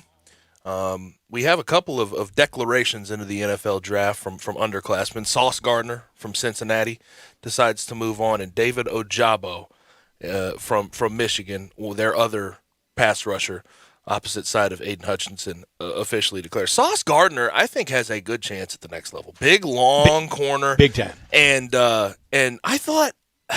Legit 6'3"? Yeah. Oh, God, yeah. Well, you know, the NFL measurements, when they get to the... I can tell you from experience, you get to the combine or a pro day, they make you, go pigeon foot, and then you got to stamp your heels into the ground. They make you lose all the... I mean... You're the shortest you'll ever be on those measurements. Yeah. So 6'2". Let's say 6'2" for Sauce Gardner. But I thought... How good would it be if he got paired with Smoke Monday in a secondary? Those two names. That'd be good. Sauce and Smoke. How about it? You thought of that quickly. Let it happen. Make it happen. I know that Alabama just sort of did whatever they wanted with Cincinnati, especially running the ball. I thought the secondary, for the most part, did their job in trying to hold up. They got a pick. Until it was tee-off time. Yes, and it was it's tough in a game like that when your trenches are just getting embarrassed. You have to go and help on run support, and sometimes you're going to get beat over top when they get to play action games. Georgia's got to throw the ball, and Bama's been susceptible at times to that. I would imagine Georgia this time around is going to have a better game plan to try to get after Bryce Young, because I thought Cincinnati, one of the things they did that was actually a little bit positive was, doing different things to try to throw Bryce Young off his spot. And if Georgia doesn't get that done, they can't win the game. I think that's as simple as you can put it. Both Bama and Georgia, I think, have coached Stetson Bennett and Bryce Young all year to not go too much improv, because there's not much, especially when JT Daniels was hurt, there's not much in the bullpen. For this game, it's to the wall. If you got a chance to cut it up in there, do so, because you got all spring to rest. You don't want anybody hurt, right? But there's no need to leave any club in the bag in this one. They're absolute. There's nothing to leave. They're going, and I think in the first game Georgia had an effort to blitz and try to stunt. It just didn't land, and they didn't have any success doing it. Also, Auburn, their leading wide receiver Kobe Hudson, done at Auburn. I think he got kicked off the team is what I had originally heard. I don't know if he's in the transfer portal, what's going to happen with that. But he had a very interesting Instagram post about how he didn't use Brian Harsin by name, but he said, he's from the North. I understand him. I'm from the South. He doesn't understand me. It was a very – he was trying to hide a message within there that I didn't really understand. But Kobe Hudson done at Auburn. It seems like Brian Harsin is losing a lot more than he's gaining right now, isn't he? Yeah, and the rosters at a lot of places are right now in a state of flux. Can you imagine being that person? And that's what they are now. They're the personnel director. There's no more pretense around it in a college. You have a general manager. Yes. You have a player personnel guy. I mean, all the terms straight from a pro building now around college football. And can you imagine his sticky notes, his Post-it notes, and his whiteboard, and his reminder list of contacts for plug and play? Hey, there's a guard out there at Idaho that can help. Yeah, I've seen a recruiting board and how they rank it and the names on it, and it's it's an endless list of names on their recruiting board. Could you imagine what that thing looks like now? It's insane. I mean, and they got to be moving names all over the place. He's out of the transfer portal. He's from JUCO. He's from high school. He never enrolled at a college. He's going to be. I want somebody else to do it. I'm not going to do it, but I would love to see out of the first signing class and then the follow up, the finishing one here in February. How many of those guys in 4 years from signing in 4 years are honored at senior day? I know at senior day there's going to be a lot of honorees because it's going to be transfers. It's going to be fifth-year guys. It's going to be guys opting out that want to have their day that day and get their jersey, and their parents get their mother get the bouquet of roses. There's going to be a lot. but I want to see a number of 4 years from signing day to that day. I'm gonna say a lot of places it won't be over 7 or 8. It'll be hard to get into double digits. Well, yeah, it's a player empowerment. Free agency when you get to the offseason. You can't mistake that. That's what it is. And a lot of colleges, it's going to be interesting to see, the next 10 years how the transfer portal works, because a lot of colleges who have the amount of and universities that have the amount of money to go hire a player personnel guy to just handle the transfer portal, those people will take advantage heavily of the new college football. And I wonder with some of the underfunded, programs around the country, if they're going to be able to come close to keeping up. I can tell you how bigger these staffs have gotten. So Ole Miss goes to the Sugar Bowl after the 2015 season. We go back 6 years later. 6 years ago, we stayed at the team hotel, the Hilton New Orleans, right by Harrah's. This time, we didn't because there was a limited – the Sugar Bowl still allots the same number of rooms for the staff and the football team. Well, we got bounced to the Alumni Hotel at Sheridan on Canal. The reason why? 72 more football office employees now than just 6 years ago. And that's not surprising in the slightest. Fun fact, that Harrah's there in New Orleans, first time I ever gambled, put down it was on a slot machine. First time I ever don't want to hear it. I don't want to hear this. Why? I'm 0 for life there. Go ahead, finish. I'm sorry. It was on the quick hit machines. You know the quick hit machines with the little but either way, I hit it. It was my first time gambling ever. It was a 50-cent bet. I won $172 cashed out right there. Got some food. Got some food at that. Is it a Fuddruckers right there? There's a Fuddruckers. Yes, right it there. is. Yep. Yeah. Got some food right there. So I kept my streak alive there. Just a 20, $2 max coin. So 10 hits. Right. Right. I've never been up ever. I mean, I could tear it in half. Are you a table game guy at all? No, I don't know how. And I don't know how. I literally don't know how to play a hand of poker. I've never played poker in my life.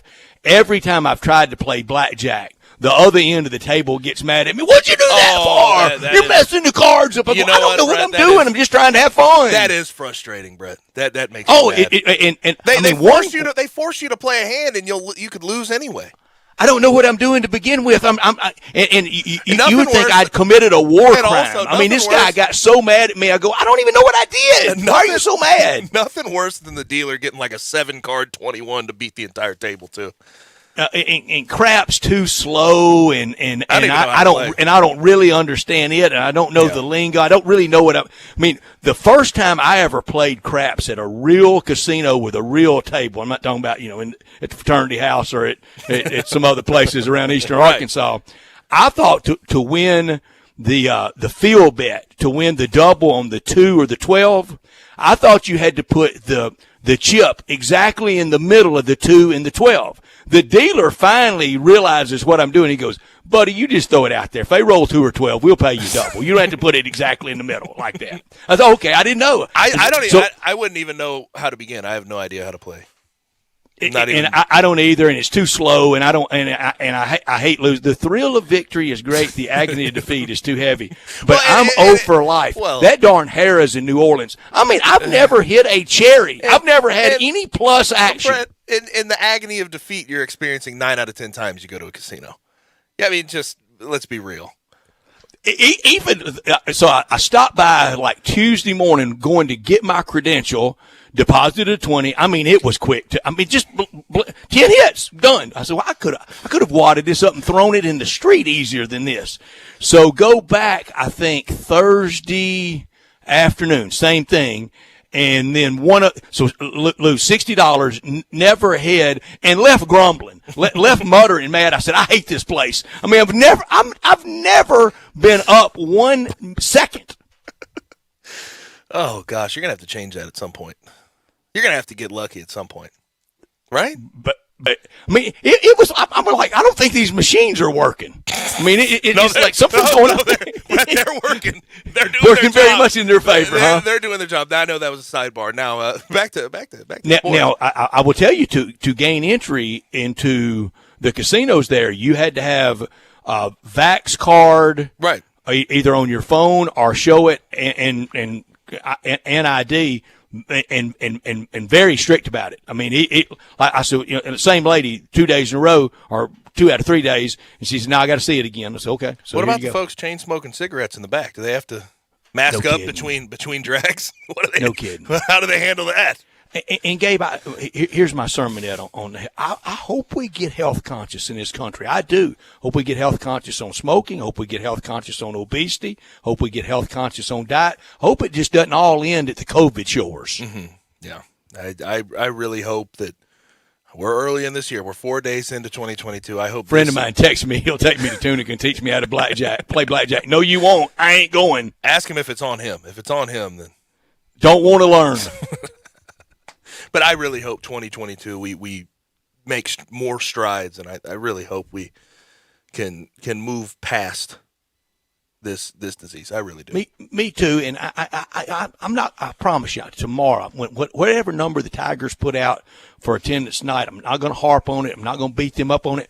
Same thing for the Grizzlies. The Grizzlies a little bit of an exception with this mania, with this fervor for the Grizzlies. It's time to start drawing. But it's been such a fight out there in college sports. I'm not going to crack on them. Mm-hmm. Right. I hear that. Now, real quick before we get to some Grizzlies, we mentioned Jim Harbaugh and the NFL, the Bruce Feldman report from The Athletic this morning about how Jim Harbaugh could move to the NFL and it may have some legs. I'm curious how you feel, because I saw this this morning and it brought me back to about 3-4 years ago when I was trying to make my NFL run, try to get to pro football. No one liked Jim Harbaugh. I mean, you couldn't find a lot of people more disrespected in an NFL locker room than Jim Harbaugh. Now, granted, through these 4 years since that, he has done a good job of hiring guys like Josh Gaddis. He's tried to move forward. He's done a good job on the recruiting trail. He's done a good job on the transfer portal. He's treated people better. But in 4 years, he has come a long way. Because after he left San Fran, after he left the 49ers, there were not a lot of people thinking he'd ever revisit the NFL game. Well, he did a great job with Alex Smith with the Niners. He did a great job. It was the best football of Colin Kaepernick's life when Harbaugh was his coach. The only time I've ever had any interaction with him was Super Bowl 47 in New Orleans, the Harbaugh boys against each other, and the contrast between the two was stark. John was so laid back, and Jim Harbaugh, Everyone loves John. Everyone loves John. Is that right? Yeah. So the story's out there on both of them.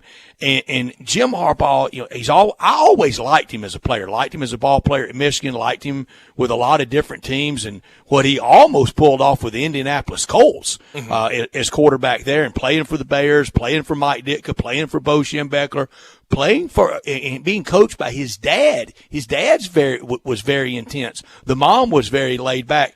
I was for the Ravens in that Super Bowl because I was for Michael Orr in that Super Bowl, but I couldn't lose because I had Patrick Willis on the other side. But I was for Michael. I was more for the Ravens than the 49ers that day because my friendship with Sean and Leanne and all of them.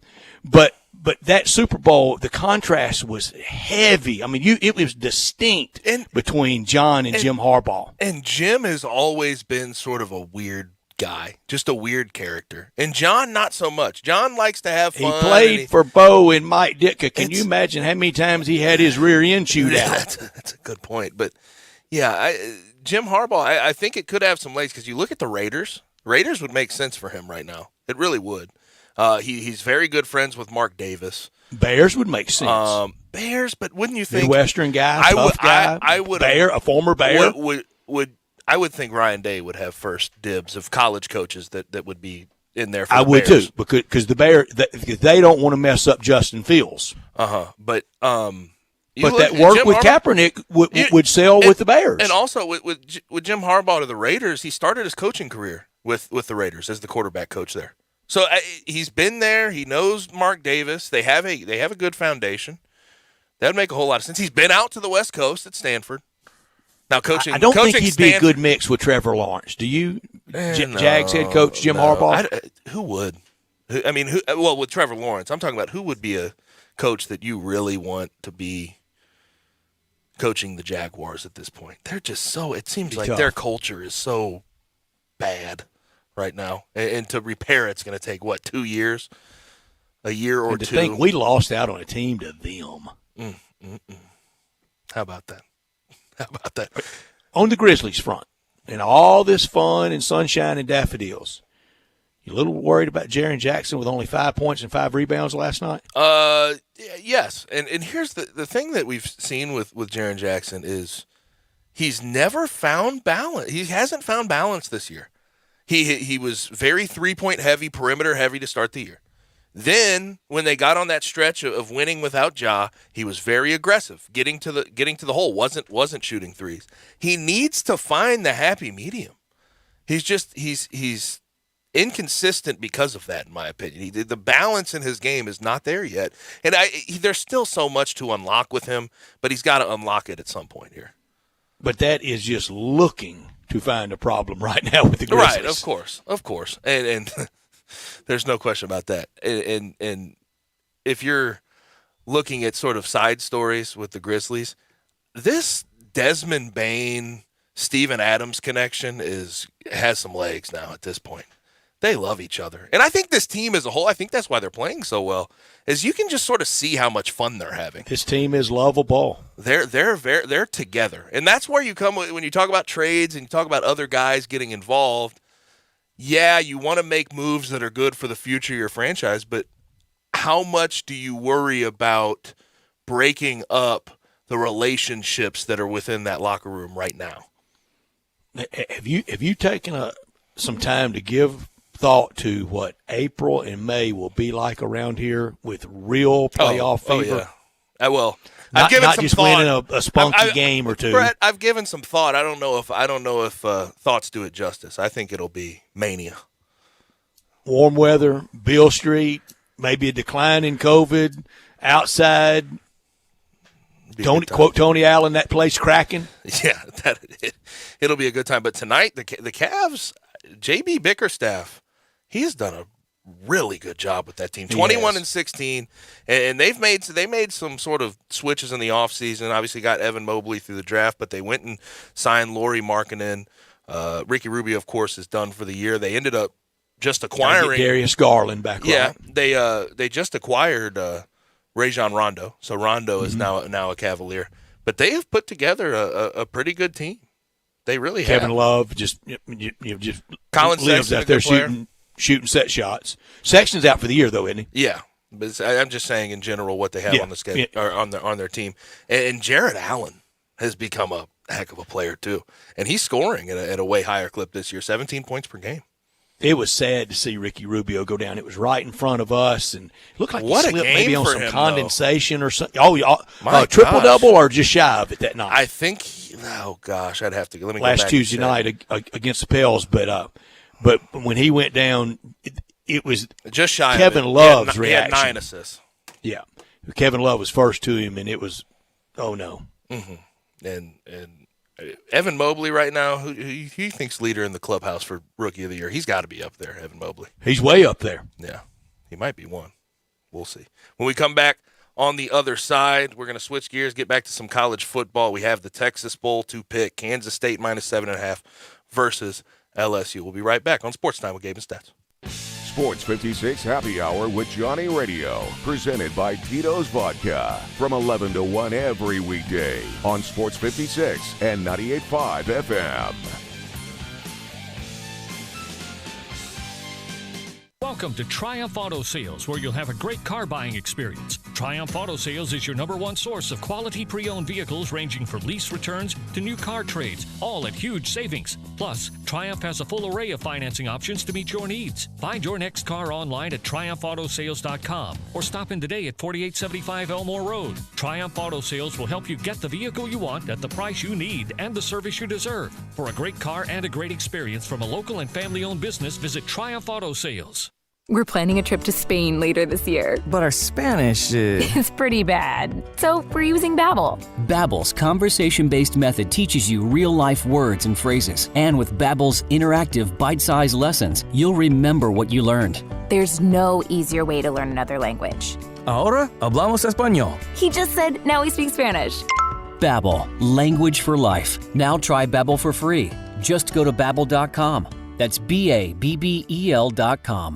I'm with John Burgos in the alley at the world-famous Rendezvous. John, it's so good to see you. How are things at the restaurant? Thank you, Brett. We are here and we're making it. I have to say a big thank you to all of our customers that ordered food during the curbside days, bought gift certificate when times were slow, ordered food to be shipped from our shipping kitchen, and then came back down to eat when our doors reopened. We owe a debt to the Memphis and surrounding community for supporting us when we need it. I hope y'all all come eat some barbecue with us, but I also hope you'll support our local restaurants. And if your service is a little slow or an item isn't on the menu that you enjoy, cut them a little slack. Hopefully it'll be there soon. Thank you, John. We appreciate you for feeding all of us, and we will take that advice to heart. Brett, we also have a new twist at the Rendezvous. We now have outdoor dining. It's in the side alley along the Rendezvous, not the one in the front. And depending on the weather and depending on staffing, please call ahead to make sure we're open. And we hope it becomes a mainstay here at the Rendezvous. Mr. Charlie Burgos' world-famous Rendezvous in the alley in downtown Memphis. Hello, I'm Jose Hernandez, and I have been using a wheelchair since my accident in 1995. My name is Andrea Dalzell, and I've been using a wheelchair since I was 5 years old. I guess if I had one message for the general public, it would be that I appreciate your help. But please, ask first. Yeah, a lot of people don't realize that I've actually got everything under control. I think people get nervous. They don't know how to act, so they pretend I'm not there. What probably bothers me the most is when waiters talk to my companion and not directly to me. I think everyone with a disability can relate to that parking spot problem.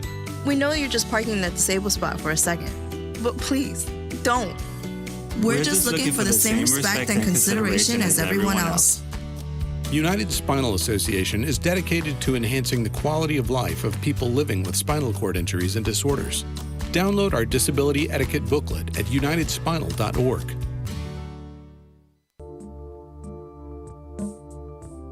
Now, back to Sports Time on Sports 56. Here once again are Brett Norsworthy and Gabe Kuhn.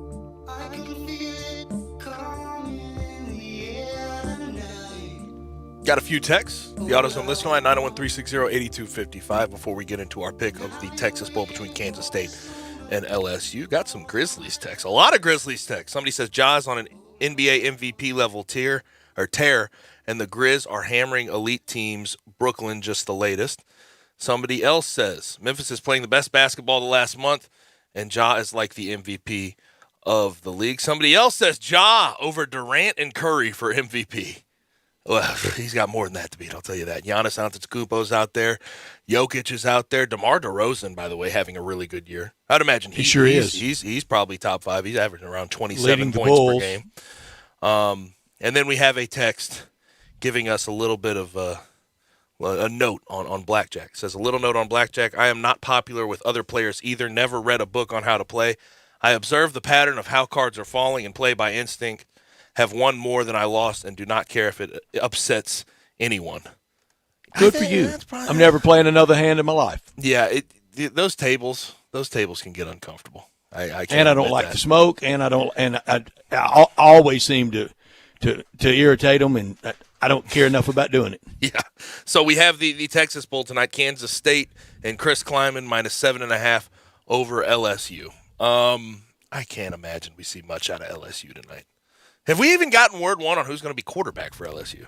Have no clue. They could run Burt Jones out there for all I know.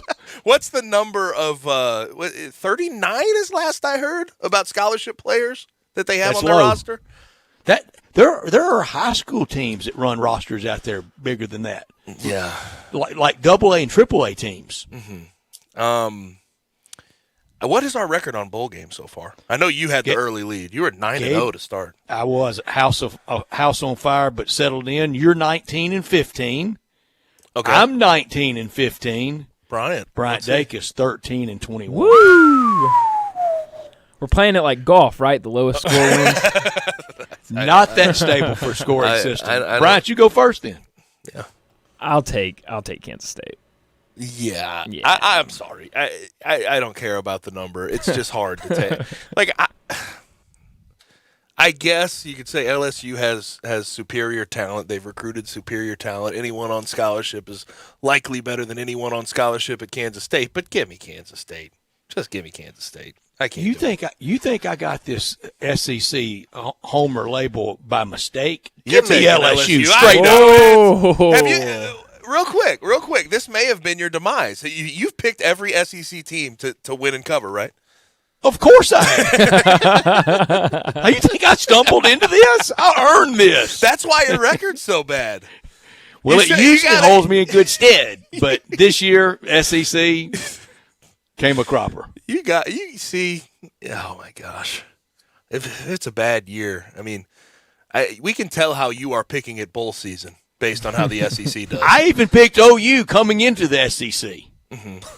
And your NFL picks, I notice, have some SEC bias to them, too. If there's a quarterback from the SEC, they're getting picked. It just means more. Guilty. It means more, huh? It just means more. NFL last night, both of y'all win, I lose. I went 3-2 for the week. Gabe went 1-4. Bryant 2-3.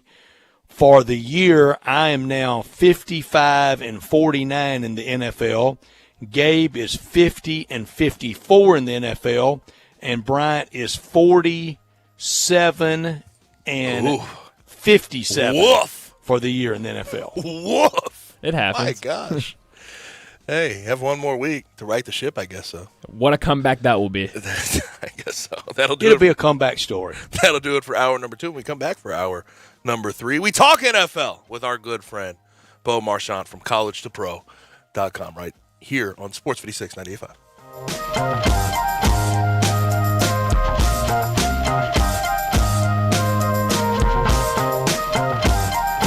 Belly Acres' motto is City-Fied Farm Fresh. The goal is simple: provide a fun, unique farm-to-table experience for the whole family. 2 great locations, Regalia at 6130 Poplar and in Overton Square at 2102 Trimble Place. Overton Square hours Sunday through Thursday 11A to 9P, Friday and Saturday 11A to 10P. Regalia Sunday through Thursday 10:30 a.m. to 9 p.m. and Friday and Saturday 10:30 a.m. to 11 p.m. Signature burgers are made from 100% grass-fed beef. Sandwiches, salads, and the best milkshakes anywhere. The burgers, so good, like the Dare Ya or the Double Dare Ya, and the melt in your mouth. And you have to try the Voodoo Moo Moo. It is the quality brand the Belly Acres team has developed using grass-fed beef with creative homemade toppings in a fun farm setting right here in the city. The goal at Belly Acres, to become even more sustainable as they grow. In Overton Square and in Regalia, the very best quality available in Memphis, burger shakes and smiles at Belly Acres.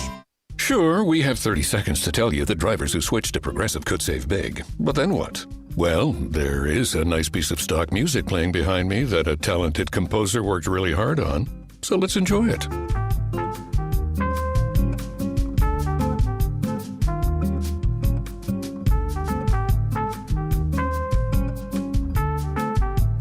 Wow, almost overshadows the saving big when you switch to Progressive part.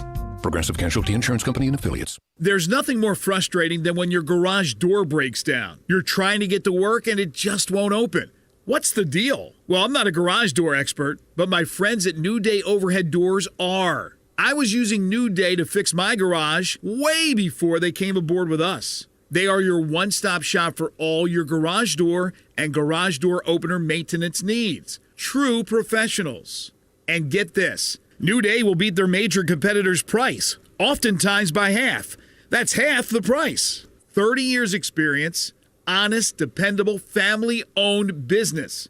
Don't ignore those strange noises your garage door may be making. It's New Day Overhead Doors for a simple repair or new garage door opener system. To schedule your appointment, call 901-351-5177.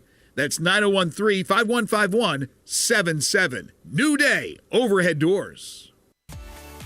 At Jason's Deli, when you're dining in or picking up curbside, you can expect wholesome food and no surprises, just delicious sandwiches, crisp salads, and quick quality meals made with the freshest ingredients and no artificial trans fats, MSG, high fructose corn syrup, or artificial colors and dyes. Around here, a lot of thought goes into what we put into our food and what we take out of it, because you're not just taking a bite, you're getting a taste of who we are. New items are constantly being created to expand our menu for all tastes pace and special diets with vegan and gluten-free options available. Convenience and on-time delivery you can count on. It's just a click away at jasonsdeli.com, so whether you need to feed 5 people or 5,000, the team at Jason's Deli, they have the credentials and the commitment to keep you satisfied. Freshness is nearby at Jason's Deli with locations at Ridgeway in the Park Place Center, Poplar and Highland, Germantown Road in Cordova, and on Goodman Road in Olive Branch. Jason's Deli. It's wholesome food and no surprises.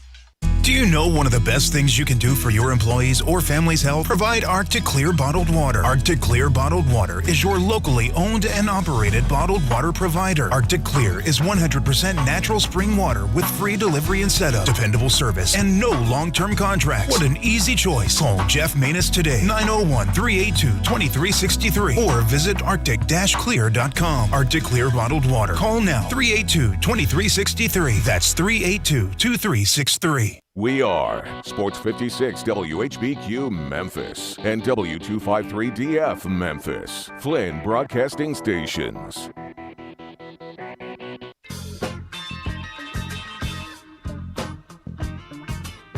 Now, back to Sports Time on Sports 56. This hour is brought to you by DeSoto Auto Sales. Here once again are Brett Norsworthy and Gabe Kuhn. Final hour on this busy Tuesday, we talk the NFL as it has one more week, that 17th game in Week 18th. We talk that with Bo Marchant, a regular every Tuesday at this time. Our title sponsor, as the announcer said, it's DeSoto Auto Sales, and we thank them. Happy New Year from everyone at DeSoto Auto Sales to all their friends and customers through the years. They appreciate you so much. They're at 5704 Goodman Road. Online at DeSotoAutoSales.com. Head down to DeSoto County, where they're very proud to serve DeSoto County and the surrounding area, and check out all the cars. They've checked them out all very thoroughly, bumper to bumper, head to toe, unlimited inventory, every make, every model. And if it's not on the lot, they'll find that special car just for you. They have many, many ways to find cars right now. When it's a real dearth of cars these days, they have them at DeSoto Auto Sales. No shortcuts taken. They treat you like family, kind, courteous employees, laid-back atmosphere. You walk in, within 45 minutes, test drive a car, credit approved, paperwork completed, and you're gone. They guarantee that. That's the ultimate car experience that they guarantee, because they know we live in a world today that time really matters. They keep it simple at DeSoto Auto Sales. Go online and look at the cars, check out the cars, and check out all the referrals at DeSotoAutoSales.com. 662-890-7184. Come on down to DeSoto County for that town and country experience at DeSoto Auto Sales. Gabe, I have missed Bo Marchant and talking the NFL with him the last few weeks. I know y'all soldiered on, carried on very well without me, but I am glad to say Happy New Year to my friend Bo Marchant, who kept a streak alive today. Marathon man, hey, tell our listeners what you did today. Well, I've been blessed enough that I've been running every day since January 4th of 1998 without missing a day, 3 miles a day at least. And today was the 24th anniversary of That's that day. awesome. So very blessed, very blessed. That is awesome. I need to do something like that. I squeezed in. I'm going to look at my step count today. It was cold, and I was kind of a chicken today, and I squeezed in 1.5 miles of walking today, and I was really proud. What you did is unbelievable. And you know what? It's everybody that does anything. You do what you can, and that's all that matters. Have you logged the amount of miles that is? You know, Gabe, I used to. Okay. But I that's just, a lot. You know, that's a lot. Spoiler alert. You know, it reminded me of The Shining. You know, you just go, you know, you come home every day. Right? I ran. All work, no play makes Jack a dull boy. Yeah, so my wife was getting nervous. So she said, why don't we put those calendars away? So. Mm-hmm. But that last night, though, watching Monday Night Football, watching the Steelers get that win and Big Ben's departure, it looked like an overwhelmingly positive experience for Big Ben and a good send-off. It was, and I'm going to tell you guys, it was the first time, and I've been doing this a while, not as long as some, but that was the first time I got to experience somebody who was at Ben's caliber leaving, you know, retirement. Mm-hmm. And anyone out there, if you have the opportunity to go see one, you know, no matter what the sport, but if you know that player is going to retire and, you know, you could see them, you know, a send-off, the atmosphere was incredible. You had the pulse walking. When I was walking, to the stadium, you just knew something special. And they were yelling, "Let's go, Ben!" Before the game even started, when he was in warm-ups, and there would be periodic chants, "Let's go, Ben!" And then at the end, they started saying, "Thank you, Ben!" And it was special. And for him, he always would talk about how he loved finishing the game in the victory formation. He would always say that after a win where he got to do it, and how fitting last night. It didn't look like he was going to do it with the Najee Harris touchdown. It looked like the Browns would run the clock out, but lo and behold, the interception got the ball back to the Steelers, and he was fortunate enough to put that thing in victory motion and play his last game at Heinz Field, as we presume that should be his last game. Bo, I know it's very generational, but over the long march of the Steelers' history, from the hiring of Chuck Noll to now, where does Ben Roethlisberger rank? We like to Rob Fisher and I used to joke about this, and Gabe and I have Dave and we've always joked about it. If you set up the autograph stand at the big mall in Pittsburgh, and on one end of the mall you put Ben Roethlisberger, and at the other end of the mall you put Terry Bradshaw, who has the longest line of adoration of fans? I think right now Ben would be, just because Bradshaw, even though he has the 4 title, he's kind of disconnected to the organization. You don't really see him around. There's not a lot of interaction of him being the guy that won 4 championships for the Steelers. I think Ben, and he's current. Youngsters know him. Old people know him. So I think he's more current. Obviously, he just, he's got another game, but, he should retire after the season. I would think it was Ben. And, when he started, we know the second year he won a Super Bowl, and that was predicated on the defense, like a Russell Wilson. But Ben matured into a quarterback, and especially after those Troy Polamalu's and the Casey Hamptons and the Lamar Woodleys, and those guys started to leave and get old, the Ike Taylors, if you will, the Ryan Clarks. That was Ben's team. Ben carried that team offensively. And people I think miss sight of that. And I joke with a lot of people that the Steelers are so good that they're not going to be lousy. And I think they're not going to go 4-13. They're not going to go 3-14. They're always going to be competitive. So you think that you're there, and I think that's the false hope sometimes with this organization is you think, wow, they're really close, but really they're not. They're just very competitive, and I think Ben kept them a lot more respectable than what they were over the last 4 or 5 years. Even though he wasn't at his best, just because of age, but he still played pretty darn good. And I think you could give a lot of that to Mike Tomlin. 15 straight seasons after last night where he will have no losing record. Steelers' last losing record was in 2003. They've had 3 coaches, it seems like, since the beginning of time. I've always been curious about this, and you have the inside track. You hear the talk around it. How appreciated is Mike Tomlin as a coach? In the area, I think in the building, very appreciated. Right. I think there's a mixed bag in terms of, it's kind of like, any high-profile collegiate program. If, you go to Ohio State, nobody cares about anything else except national championships or beating Michigan. And, a couple Super Bowls, they lost the last one to Green Bay. And they were pretty excited about a few of those teams. There's plenty of teams that they had over the last decade that I thought, wow, this team is going to, punch its ticket to the Super Bowl, and they ended up not even winning a playoff game. So I think it's a frustrated fan base. I think they appreciate Tomlin, but on the other side, they look at you had Ben Roethlisberger, a Hall of Famer. You had Le'Veon Bell, who was playing at a Hall of Fame career. The peak of Antonio Brown, still some defensive pieces, and they never even could get back with that group. So I think that's where the frustration lies. And Tomlin will be the first one to admit it. I mean, he said it today in the press conference that he's not worried about that. He calls it the tournament. He wants to get in single elimination tournament. That's the goal. Anything else is, it might be nice to look at, but that's not what he's out to achieve. And I think the fan base feels the same way. But nonetheless, I'm sure there was some group of Patriots fans calling for the resignation of Bill Belichick last season because he was past his prime and he couldn't coach anymore. So you're always going to have the finicky ones that are never happy. Bo, who is the Steeler from yesteryear? Terry Bradshaw, Lynn Stallworth, Franco Harris, Rocky Bleier, Mean Joe, Jack Lambert. Who is the Steeler from yesteryear, if they stroll through the tailgate, would get the biggest reaction? I think it would be Rocky Bleier or Franco Harris, and I could be wrong. I see those guys most around events. and they're just so charismatic and welcoming. And that's not to say Mel Blount or Jack Lambert, Jack Ham aren't. Those are just the guys that I've seen the most. Lambert may still knock the hell out of you.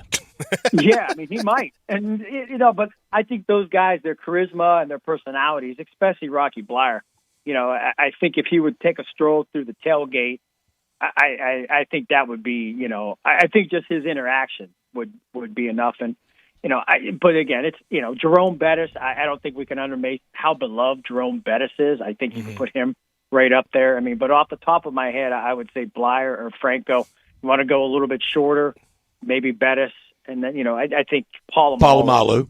Polamalu is, he's, but he's quiet. You're not going to, I'd rather see Polamalu probably at church than at the tailgate. He'd probably get more out of him there. So, Head and Shoulders commercials. Yeah. But another guy that, by the end of his career will certainly be close to that level, TJ Watt. Last night, 4 sacks, and I think part of it was Baker Mayfield being terrified in the pocket, stepping up too early in a clean pocket and getting sacked. But TJ Watt, 21.5 sacks through 14 games. Has he, with the performance last night, do you think he is sort of officially locked up Defensive Player of the Year? Well, it's a funny story. The kid that I sit next to, I won't say his name, but he bet, and he said he was in a bar about 2 months ago, and he was just babbling to the bartender, and he said, the guy said, well, who's going to be Defensive Player of the Year? He goes, I think TJ Watt is. So he put the money down. So last night he was actually going to pull the bet because he wasn't sure, and he decided to keep the bet on the board. Wherever he went through. And as the sacks kept coming up, 1, 2, 3, on Monday Night Football, nonetheless. So, all those guys are seeing, what Watt's doing. He was like, I think I'm going to cash this ticket for, a winning Defensive Player of the Year, MVP. But we'll see. He's deserving of it. Aaron Donald, he's playing at a high caliber. We know that. There's some other individuals out there doing the same thing. But, it's a little coincides with winning. The Rams are the 2nd seed in the NFC. The Steelers are on the verge of not making they need a lot of help, to get into the playoffs. But it's hard to argue what Watt did this year, especially 21.5 sacks. And, we saw last night. And it helps. Monday Night Football, anyone watching and tuning into that game, you're like, wow, if you never saw a football game, you're like, that's probably the greatest defender I've ever seen. All right, here's the New Year's surprise for you. Didn't warn Bryant or Gabe this was coming. Didn't warn you in Texas this was coming, Bo.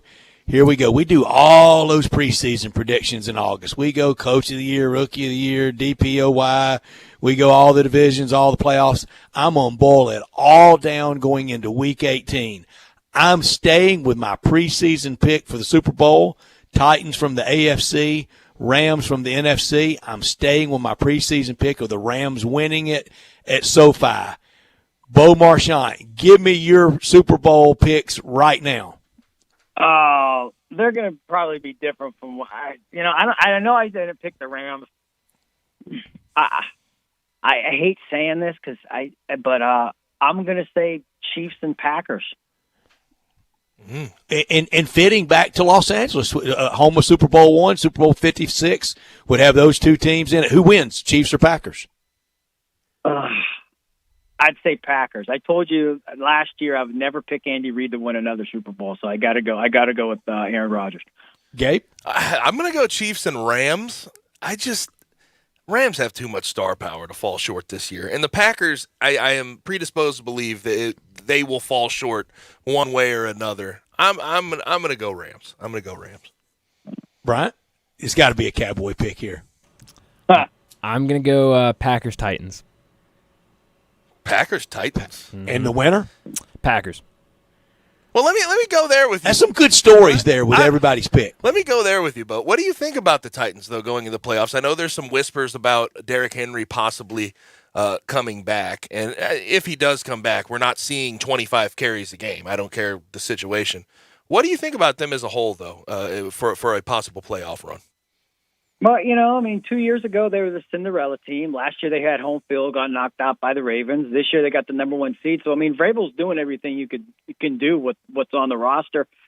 They had a stretch there during this season where you said, hey, this is the best team, not only in the AFC, I would say in the entire National Football League. So, if they can get back to that caliber, and, I said Packers-Chiefs, I still think it's wide open. I think all the teams that are going to make the playoffs, maybe absent of a few, but say the top 4 or 5 teams in each conference, I truly feel that nobody has distinguished themselves, through the entirety of the season to say they're the best. Everybody's had some real hiccups.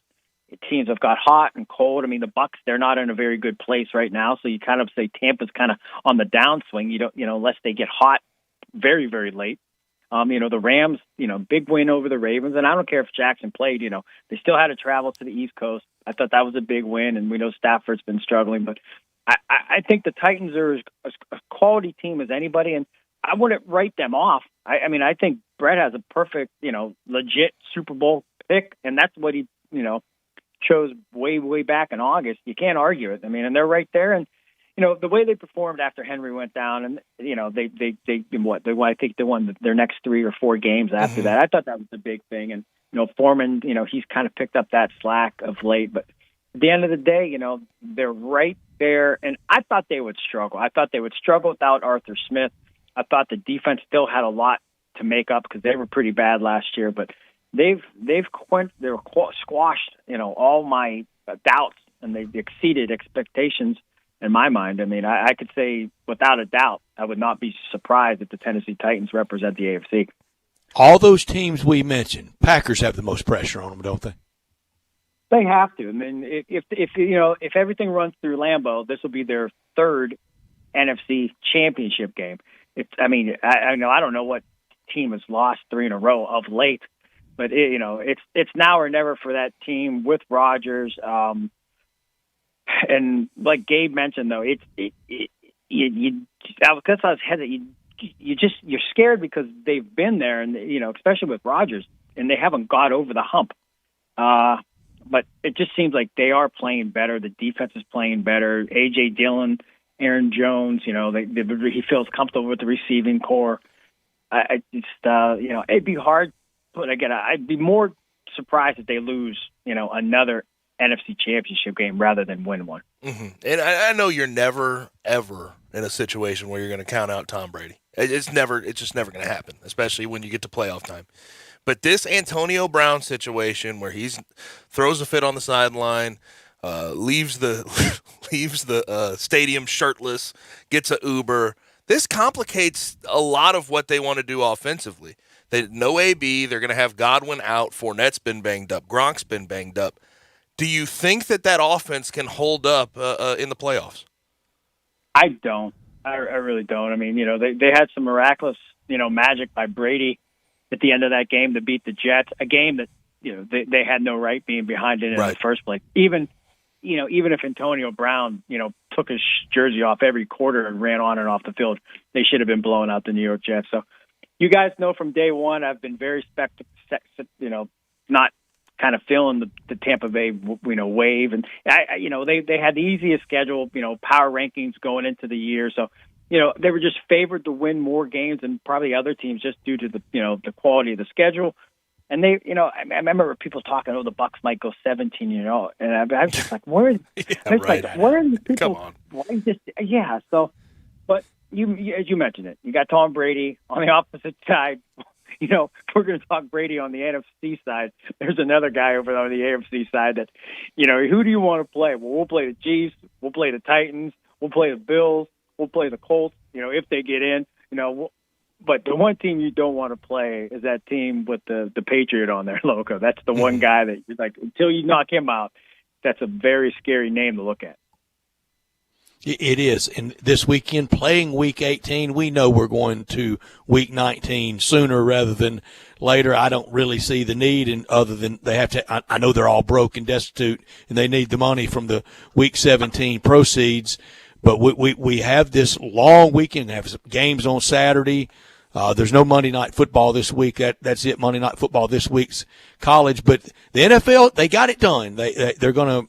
They said they would not move any games. They had to go back on that. But the NFL, nothing stops them, does it, Bo? That's our long-standing joke. Nothing stops the Shield. Nothing. If the world ends, those Park Avenue office and NFL headquarters will still be operating. They'll be on Jerry Wayne's submarine. I'm convinced the NFL has their version of like the doomsday plane for the President of the United States and the powers of government to fly around for a few years while planet Earth gets itself worked out after nuclear war. The NFL's got that. They probably do, and it would supersede. Even if they had 2 planes left, they were like, hey, we're going to put, the president and Congress and all the important people on the plane, and they're like, Gardell and these owners, they got to get on there right now. So you guys got to wait. Real quick before we get out of here with Bo Marchant, Raiders-Chargers in Week 18 to see who goes to the playoffs. Who do you think gets through?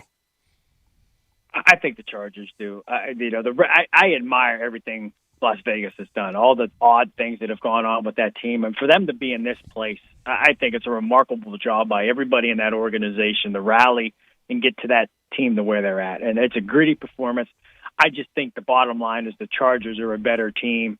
I just think that there's this moment. I think it's Herbert's time to get to that playoff in his second year. So I'm going to have to go Los Angeles Chargers. Does he sort, and he gives me these vibes, so I'm going to, spoiler alert, does he give you sort of the future MVP vibes, what Justin Herbert's doing with that team? Oh, yeah.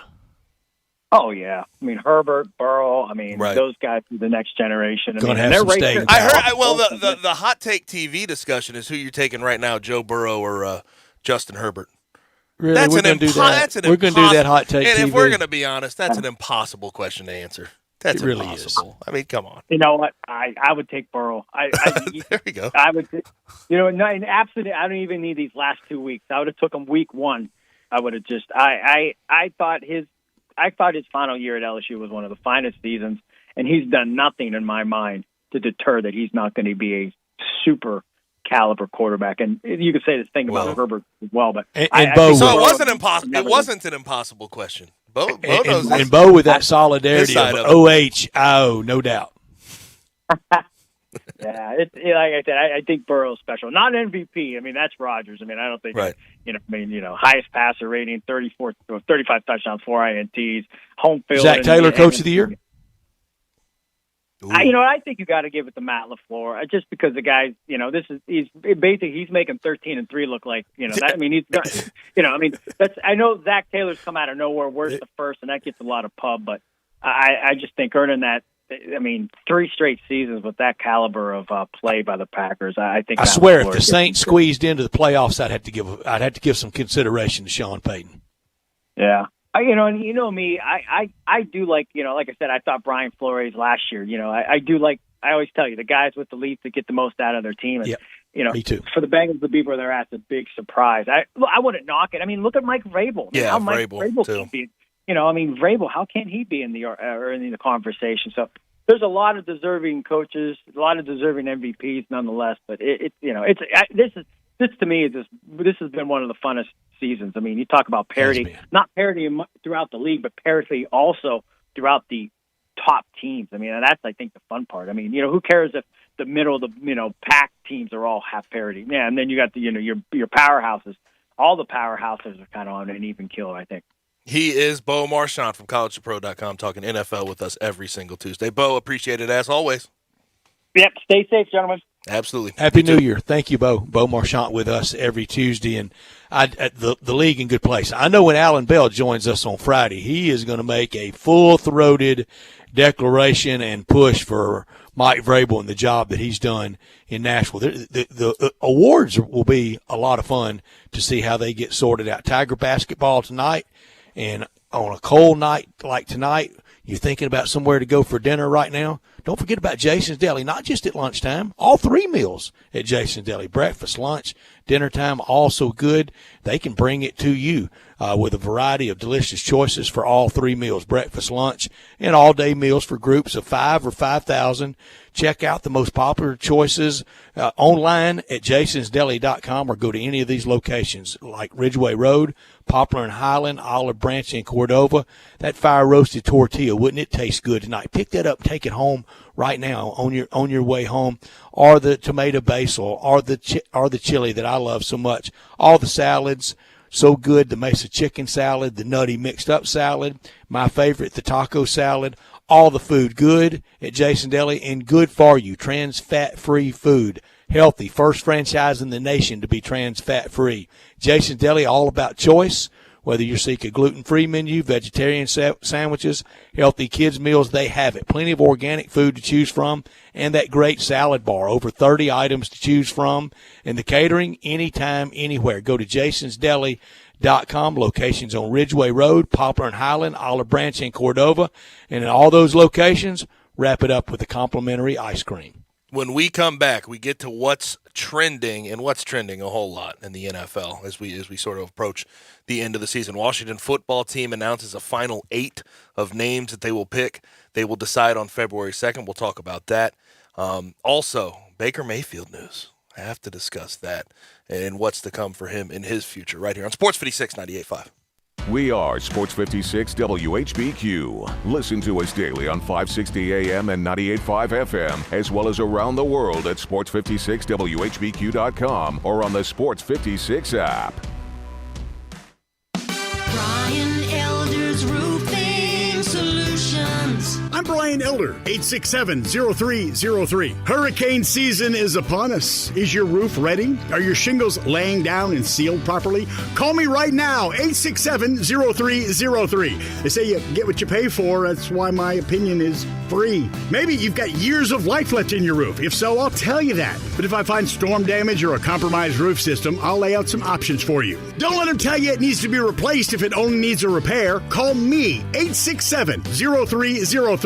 Has your insurance company already seen it and rejected your claim? Maybe they're correct. Most of the time, they're not. They do tend to become more reasonable once I get involved, though. 867-0303. I'll measure your roof from outer space or BrianElderRoofing.com. Call 867-0303. Brian Elder's Roofing Solutions.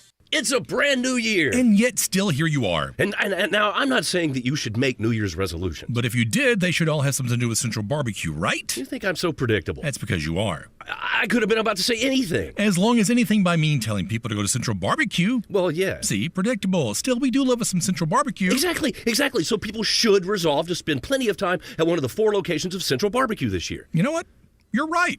And you said I was predictable. I knew you were going to say that. Hey, you're not Pete.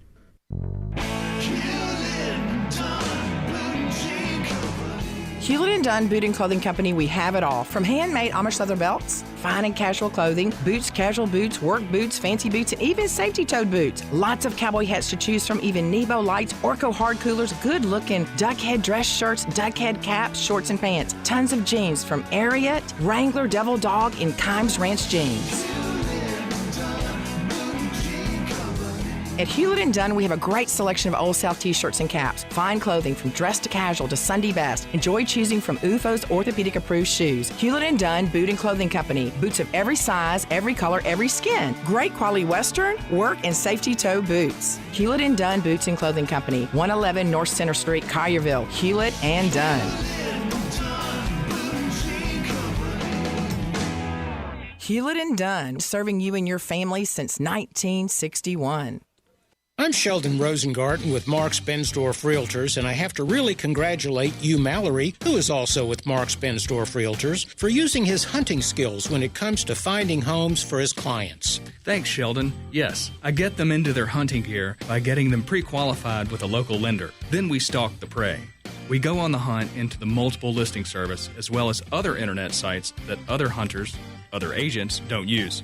And once we find what we're hunting, we make the offer to beat other agents out there in the field. Hugh, that's all well and good. But what do you do once you get the house? Well, we can't very well mount it on the wall, but our clients will be living in their dream home while everyone else is still hunting. Remember, while you, Mallory, moves Memphis at 497-9756, when you want the job done, call Shell Dunn at MemphisRelocate.com or 483-0546. Do it now.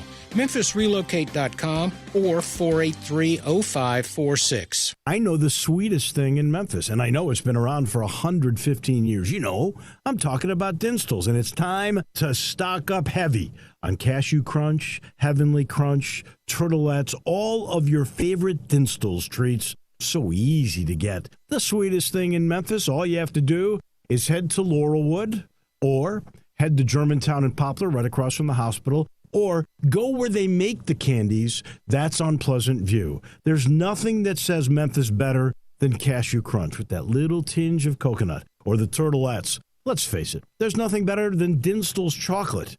That's the mainstay of all candies, isn't it? Milk chocolate, although their dark chocolate is pretty darn good. And if you get the peppermint with the dark chocolate and put it in the freezer, you're going to love it. So many ways to love Dinstall's. Stock up heavy on all of your favorite Dinstall's treats. 115 years of making Memphis oh so sweet.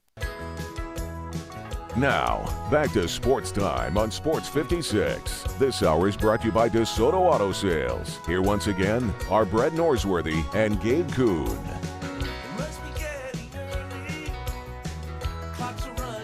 Welcome back into Sports Time with Gabe and Stats. Autos on listener line 901-360-8255. If you want to get a last-second text into the show, get in the zone. AutoZone. You can also message us on Twitter, Facebook, YouTube, Twitch, and at sports56whbq.com, where you can also watch us live. I mentioned before the break, sort of teased it, Washington football team down to 8 names that will be decided February 2nd. Of these 8 names, we have Armada, President's Brigade, Red Hawks, Commanders, Red Wolves, Defenders, and, get this, football team. Football team is on the list. I don't know about you. Wait a second. Red Wolves, won't they have to cut a check to Arkansas State University for that? I'm not sure. I'm not sure because they'd be the Washington Red Wolves, so they're not Arkansas State. So Okay. is there another Red Wolf in college? I would imagine there is somewhere. Some Red Foxes. Somewhere. D3 NAIA. Somebody's got the Yeah. Red Wolves somewhere. But if we're being honest, Heck, Brett, they're going to do that. Why not Washington Crimson Tide? Have you gotten? Have you can't gotten, do ASU like that. Have you? Tom Bowen, call the lawyers. A settlement check wouldn't hurt at Arkansas State. I think they'd take that. What? I've gotten used to football team almost. I would not be all that shocked if they just stick with that. Gabe, I've alluded to this. I've never fully, and I don't need a hero cookie. I didn't do anything avant-garde or anything special, but I had a friend of mine that worked in FedEx Sports Marketing here, and she is from Washington, D.C., and a quality human being. Mm-hmm. And we're at lunch in 2010, just buddies, just friends, and we're at lunch in 2010, and she said she had, and she grew up, I mean, it's her team now, and she had quit using the other nickname. Right. The one that she deemed and a lot of people deemed offensive. Right. I stopped that day. I just called them Washington from 2010. So I'm used to just calling them Washington. When you're talking about NFL and I say Washington, you know who I'm talking about. Mm-hmm. And I think so. If they stay with football team, fine. You know what, Brett? For me, I used the name because it was their name, but I always thought it was a bizarre. I mean, it always seemed relatively over the line. Now, other people will give you different takes on this. I know John Harden, who's obviously Sports 56 Happy Hour from 11 to 1, feels very strongly about this because he has family that is Native American. He has Native American blood, and he thinks that it's not all that offensive. He can weigh in. There's plenty of people that have that take on it. But just the terminology behind that and just defining someone's skin color, and that's your name. And if you made put a the case foil, for me. If you put the foil of like if it was you know a white person, and if you did white skins or like any skin color, and you're deeming something like she that. She made a case for me that was compelling. I didn't come on the air and and pound my chest and hey, look at me, Mr. Sensitive Groovy guy. I just quit calling them that. Right. But I mean, it was their name there for a while, so I mean it was. Yeah, it was. You couldn't really avoid it. They're going to do it on 2/2/22. Any significance to that? What if they draft Matt Corral and give him uniform number 2? Ooh, how about that? That's a good omen, right? Yeah, maybe they're going to be my team. Wherever he lands will be my team. Mm-hmm. But and no more of me bouncing around team to team like I've been known. If I was gonna guess what they're gonna stick, I think they're gonna stick with football team, Washington football team. Why would it be on the list? If not, I don't know. That's right. I don't know if Washington Presidents, Washington Brigade, Washington Red Hawks. I don't know. I don't know if I see that happen. And some would say there are some connotations with some of our past presidents that that could be offensive. Cool. Yeah. Now, Also out of the NFL, Titans, Bud Dupree on Sunday was charged with misdemeanor assault at a Walgreens. Apparently got into it with an employee there and got charged with misdemeanor assault. Bud Dupree, if we're being honest, this just sort of adds on to what's been a disappointment. Signed for 5 years, $82.5 million in the offseason, has 3 sacks on the year, has done really nothing all that impressive this year on that defense, and now an assault charge. Yeah, left Pittsburgh. I thought superstardom ahead if it wasn't already attained in Pittsburgh, and it's been a little. Oh, he was in helped. Nashville. Is that the word? MEH on Twitter. Yeah, he was helped so heavily by good old T.J. Watt. We didn't give that enough. I mean, T.J. Watt got him his sacks basically. He had probably always had a one-on-one great situation with the Steelers. It hasn't been the case with the Titans. Now to Baker. There's official news now. Baker, of course, played his last game of the season last night. 2 INTs. He's going to shut it down for the year. And, Brett, I have to give him a little bit of credit. He was trying to tough it out. He was trying to do his best to try to will that team to a playoff spot. But I think in the end, this may have hurt him more than it helped him trying to push through those injuries. He's been good with Cleveland. He moved the tape in Cleveland, but I think this is as far as he takes them. Right. And here's the thing, though, with Cleveland, what you get out of it. With Cleveland, though, what are their other options? Where are they going? They aren't good right now. They have a lot of pieces, Brett. They have a lot of pieces that I think quarterback is their missing link to them becoming a playoff team. They're kind of wedded to him for at least one more, aren't they? One more year. They picked up the 5th-year option.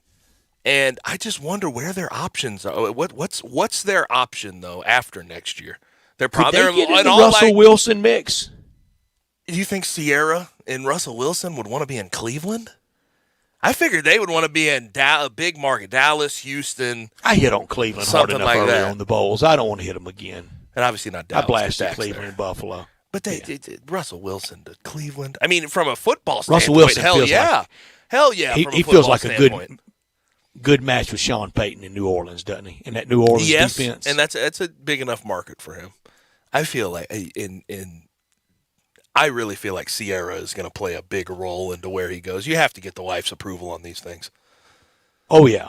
And what about Kirk Cousins? Where's he land? Oh gosh. Where's he next year? Somewhere as a starter. Yeah. But it's Kirk Cousins. I mean, would you rather go into a year with Baker Mayfield or Kirk Cousins? Oh gosh, the fact that you're asking that question, and before the year we were talking about Baker getting $40 million a year, but we were talking about him getting $40 to $45 million a year, and now we're asking who would you rather have, Kirk Cousins or Baker Mayfield? We've come a long way in Baker Mayfield talk. But that's the full manifestation of yet another year, more sample size. Mm-hmm. And now we're learning about Baker Mayfield. He's been good. He moved the tape in Cleveland, but it's not. I don't think a championship parade will ever be around him. And I thought he was going to be great. He's also Heisman Trophy year. I was there at that Rose Bowl and just loved him. Baker football, like Johnny football. And there's always been an issue with him in dealing with media and fan bases. He takes everything very, very personally, and he certainly has. Since he he's runs been a little hot. And the fact that, like, this year, and I know he pushed through injuries, and it's tough to hear criticism when you're really laying it all on the line that way, but he was getting criticism, and his wife's taking to Instagram every single week to come to his defense. Yeah. It's like, yeah, she needs to put her phone up. Yeah, just put the phone down. And I assume the IG's on the phone just like everything else. Yes, I have never. Yeah, it's an app. I don't even know if you can get on Instagram through a computer.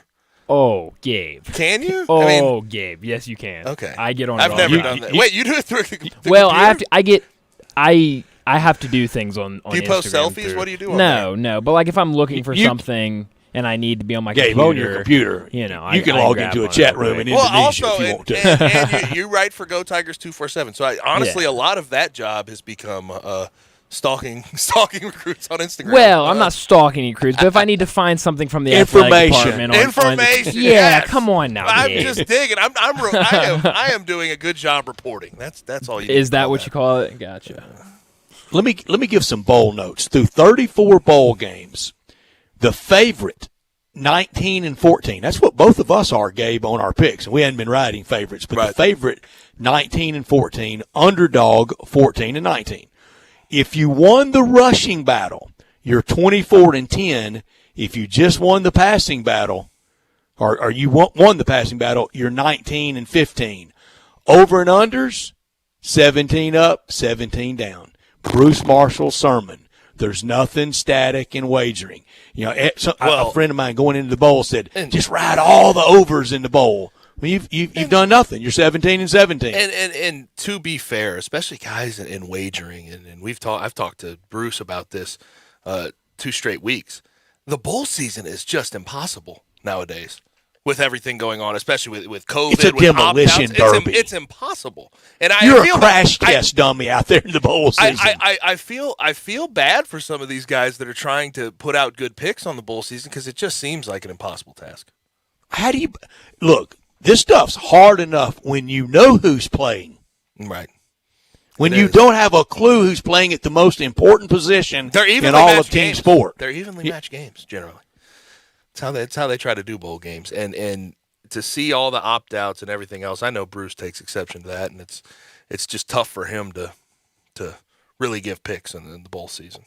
It is very difficult. Now, NFL, come playoff time, I think they're going to have COVID figured out. So you're going to have real rosters out there. Yeah. What do you mean by figured out? You're going to quit testing. Okay. It would be a shame if we had. Unless you're symptomatic, unless you walk in and go, I think I got a fever. Well, if you do, we need to check you out. Delays in the postponements in the playoffs in the NFL could be really bad. Detrimental. Because if we wedge these bowl games in, we're going to wedge in the playoffs. Oh no, the NFL they're not taking a loss. They're going forward no matter what the situation is. There's going to be some good reporting on these NBA rosters starting around December 15th or so, maybe even longer than that. But on Christmas Day, did you watch any of those games? That was replacement players out there for a lot of teams. That was fantastic, Brett. Come on. Gotta love it. All those 10-day contracts were great. I mean, it was like in '87 when the NFL had replacement players and a couple of stars. Tony Dorsett was still bound. I think Jim Jeffcoat and a couple other Cowboys still bound around the league. Some other guys still had to play with the replacement players, the scabs. Mm-hmm. Bill Walsh running the wishbone. Some of those rosters on Christmas Day. Hey, you're going. That guy's playing on Christmas Day on the NFL. Oh, you were talking team. about I was blown away and they set the record for the amount of players playing in a NBA game this year. Yeah, 5. Greg Monroe was the guy to set the record. He's been retired for a few years at this point, right? 541 and counting players that have played on Greg an Monroe NBA, from LSU and Helen Cox in an High. NBA game. Who knew? My gosh. Real quick, I did want to you brought this up earlier in the show. Cooper Kupp, he is. I want to ask Brian and you about this. Is he the best receiver in the game? I don't think so. He's up there though, and he's in a good system with a veteran quarterback. Yes. I think that really helps him. He's a really heady player, really smart player. I know that sounds so ridiculous because the white guy, first one in, last one. He's a heady guy. He really, but still, he really is. You hear him explain some of these things and his routes, and where he's breaking off routes based on coverages. You hear some of the things he's saying. You're like, this is an astute. If we had a wide receiver draft, does he go first? No chance. No. Like Justin Jefferson, probably. I would take over him. I take DK Metcalf over him. Yeah, no for me on that one. Because DK has sort of slowed down this year. Healthy Michael Thomas. Mm-hmm. Has DK had a little – has he been banged up this year? Because the back half of the season he has struggled. And I think it's partly because Russell Wilson hasn't really gotten back in the swing of things either. No. But Cooper Kupp is about to have the triple crown of wide receiver. I think Devontae Adams over Cooper Kupp. Oh, gosh, yeah. But he's about to be the leader in receptions, yards, and TDs for the year, and he has a chance to break Megatron's yardage record. He's at 1,829 yards on the year. He needs 130 or 40 or so to end up breaking Megatron's record. Why won't somebody, when they defend the Rams, just try to double him and shut him down and make everybody else beat him? Doesn't that seem simple?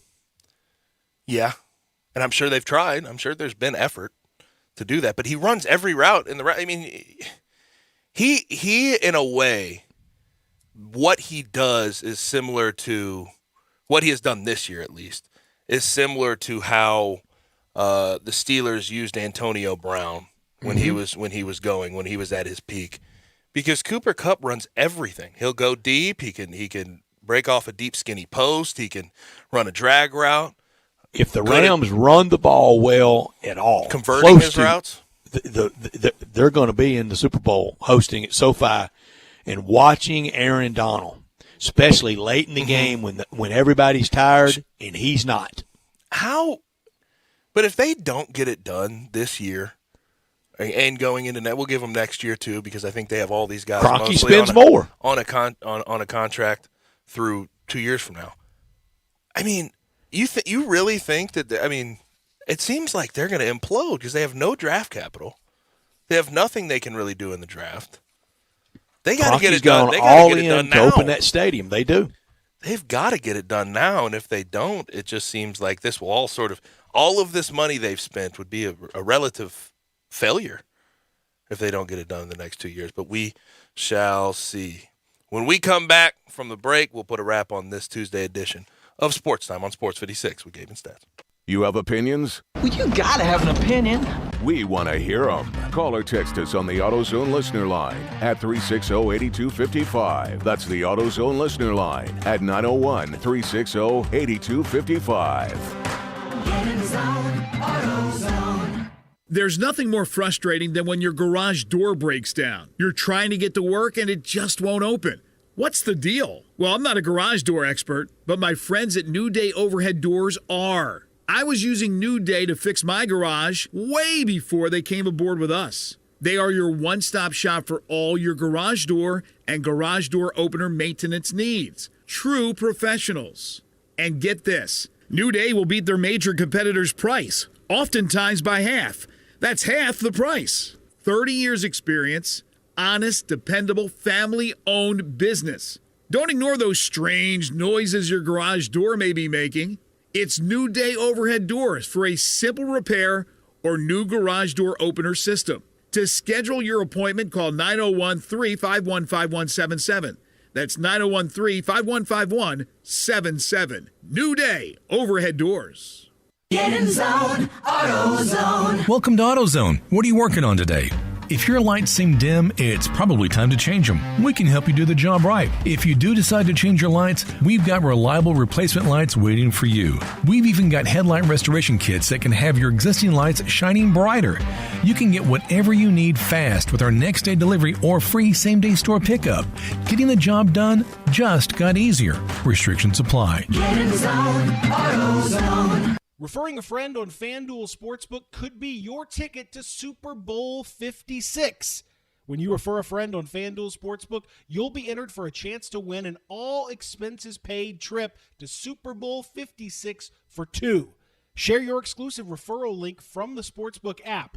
Once your friend places any bet of $10 or more, you'll both get $50 and you will be entered into the Super Bowl sweepstakes. New to FanDuel? Sign up with promo code BIGHEAD to get your first bet absolutely risk-free up to $1,000. Must be 21 and older and present in Tennessee. Referred players must wager $10 or more within 28 days after signing up. Bonus issued as site credit is non-withdrawable and expires after 7 days. Restrictions apply. See terms at sportsbook.fanduel.com. No purchase necessary for the Super Bowl ticket promotion. Super Bowl promotion closes on 1/9/22. Gambling problem? Call TN Redline 1-800-889-9789. They've raised the bar again at Homer Skelton Hyundai and Genesis of Olive Branch. I like to say this is the new standard, the way car business should be be done. And to prove it, out of 355 dealers in America that sell Genesis cars, the one in Olive Branch, Genesis of Olive Branch, was top 50 in the country, top 10 in the region, and number 2 in the district. And guess what? They want to be number 1. That means there are opportunities out there for you. It's the safest, and every new latest bit of technology that makes the experience of driving a car better, they've got it at Genesis of Olive Branch. If we start with the G70, the highest performing car I've ever owned, all the way to the G80 or the G90, the biggest of the sedans, you'll love everything about the car. If you would like to try the new SUV, the GV80, you call Vinny Gerard at 662-890-6684. He will bring it out to you. Do you know one of the best things you can do for your employees or family's health? Provide Arctic Clear bottled water. Arctic Clear bottled water is your locally owned and operated bottled water provider. Arctic Clear is 100% natural spring water with free delivery and setup, dependable service, and no long-term contracts. What an easy choice. Call Jeff Manus today, 901-382-2363, or visit arctic-clear.com. Arctic Clear bottled water. Call now, 382-2363. That's 382-2363.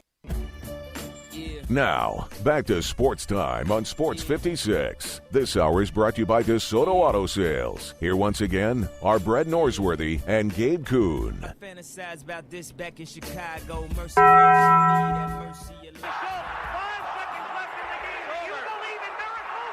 Yes! Go crazy, folks! Go crazy! This is for all the biggest crunch time. You are looking live. In your life have you seen anything like that? Goodbye! Hello, Haskins. It's obviously crunch time. Hammer, nail, coffin, this baby is over. The double steak grilled cheese burrito, so good. Double the steak with nacho cheese sauce, seasoned rice, red strips, sour cream, and the 3-cheese blend wrapped inside a warm flour tortilla, with even more 3-cheese blend grilled on the top. The double steak grilled cheese burrito, it hits the spot now at Taco Bell. And at Taco Bell, when they say they are feeding people's lives with unexpected good, they mean it. Bowl food you can't get anywhere else.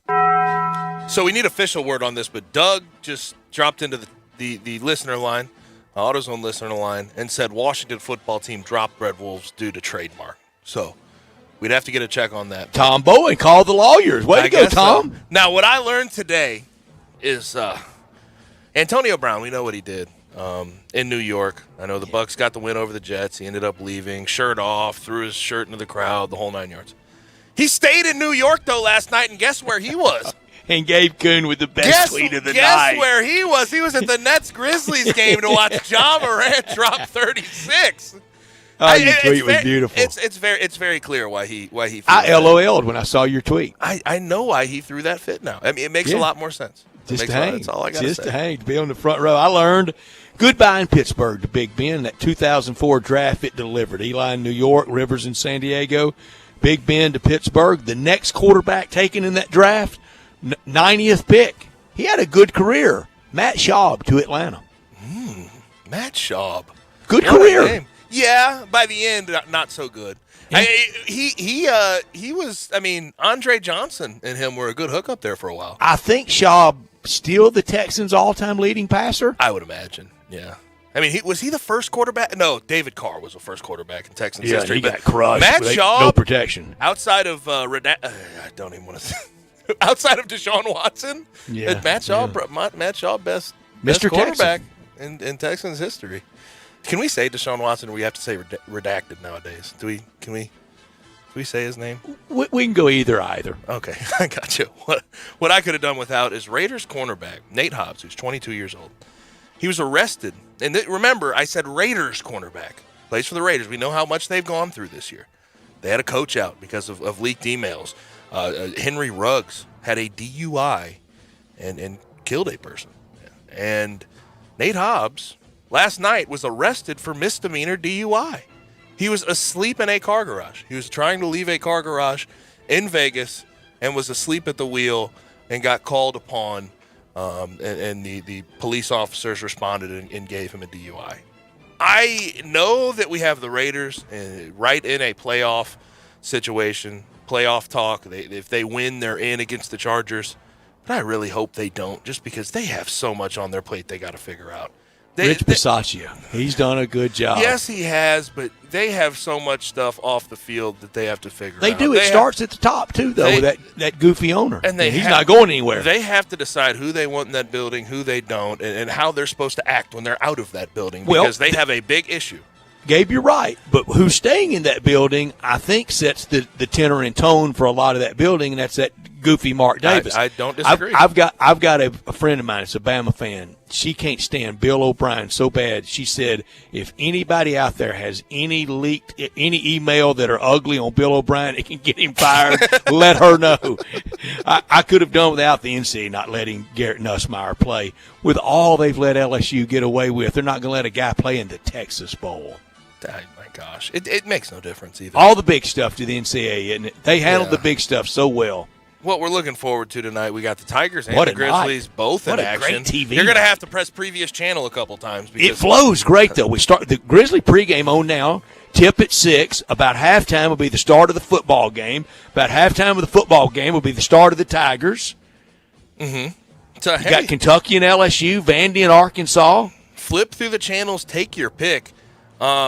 I'm interested in that LSU-Kentucky game, though, tonight, top 25 matchup. I am too. Dale Brown, the court being named after him tonight formally at Baton Rouge. That'll be a great ceremony. Only 3 undefeateds remain in college basketball. One of them, Colorado State, they host Air Force tonight. If they lose, we'd be down to 2 undefeateds. And USC, I don't know when they're going to play again in the Pac-12. Let's see. So, Baylor, Colorado State, USC. That's it. Baylor has that Big 12 schedule ahead of them, too. You'd imagine they'd drop one on the road at some point. The most underreported story out there in sports right now, the national champion Baylor Bears and undefeated and rolling again, and it's to whispers. It's to crickets. And their fans were irritated about it Saturday watching them in the hotel bar. Shout out Scott Drew, though. I mean, my gosh. It makes no sense how far he's brought that Shout program. out that Baylor athletics department. True, very true. Waded through. Yes. It can be done when you get the right leadership. And they have gotten it right, too. Dave Aranda, too. Mm-hmm. Sugar Bowl victory.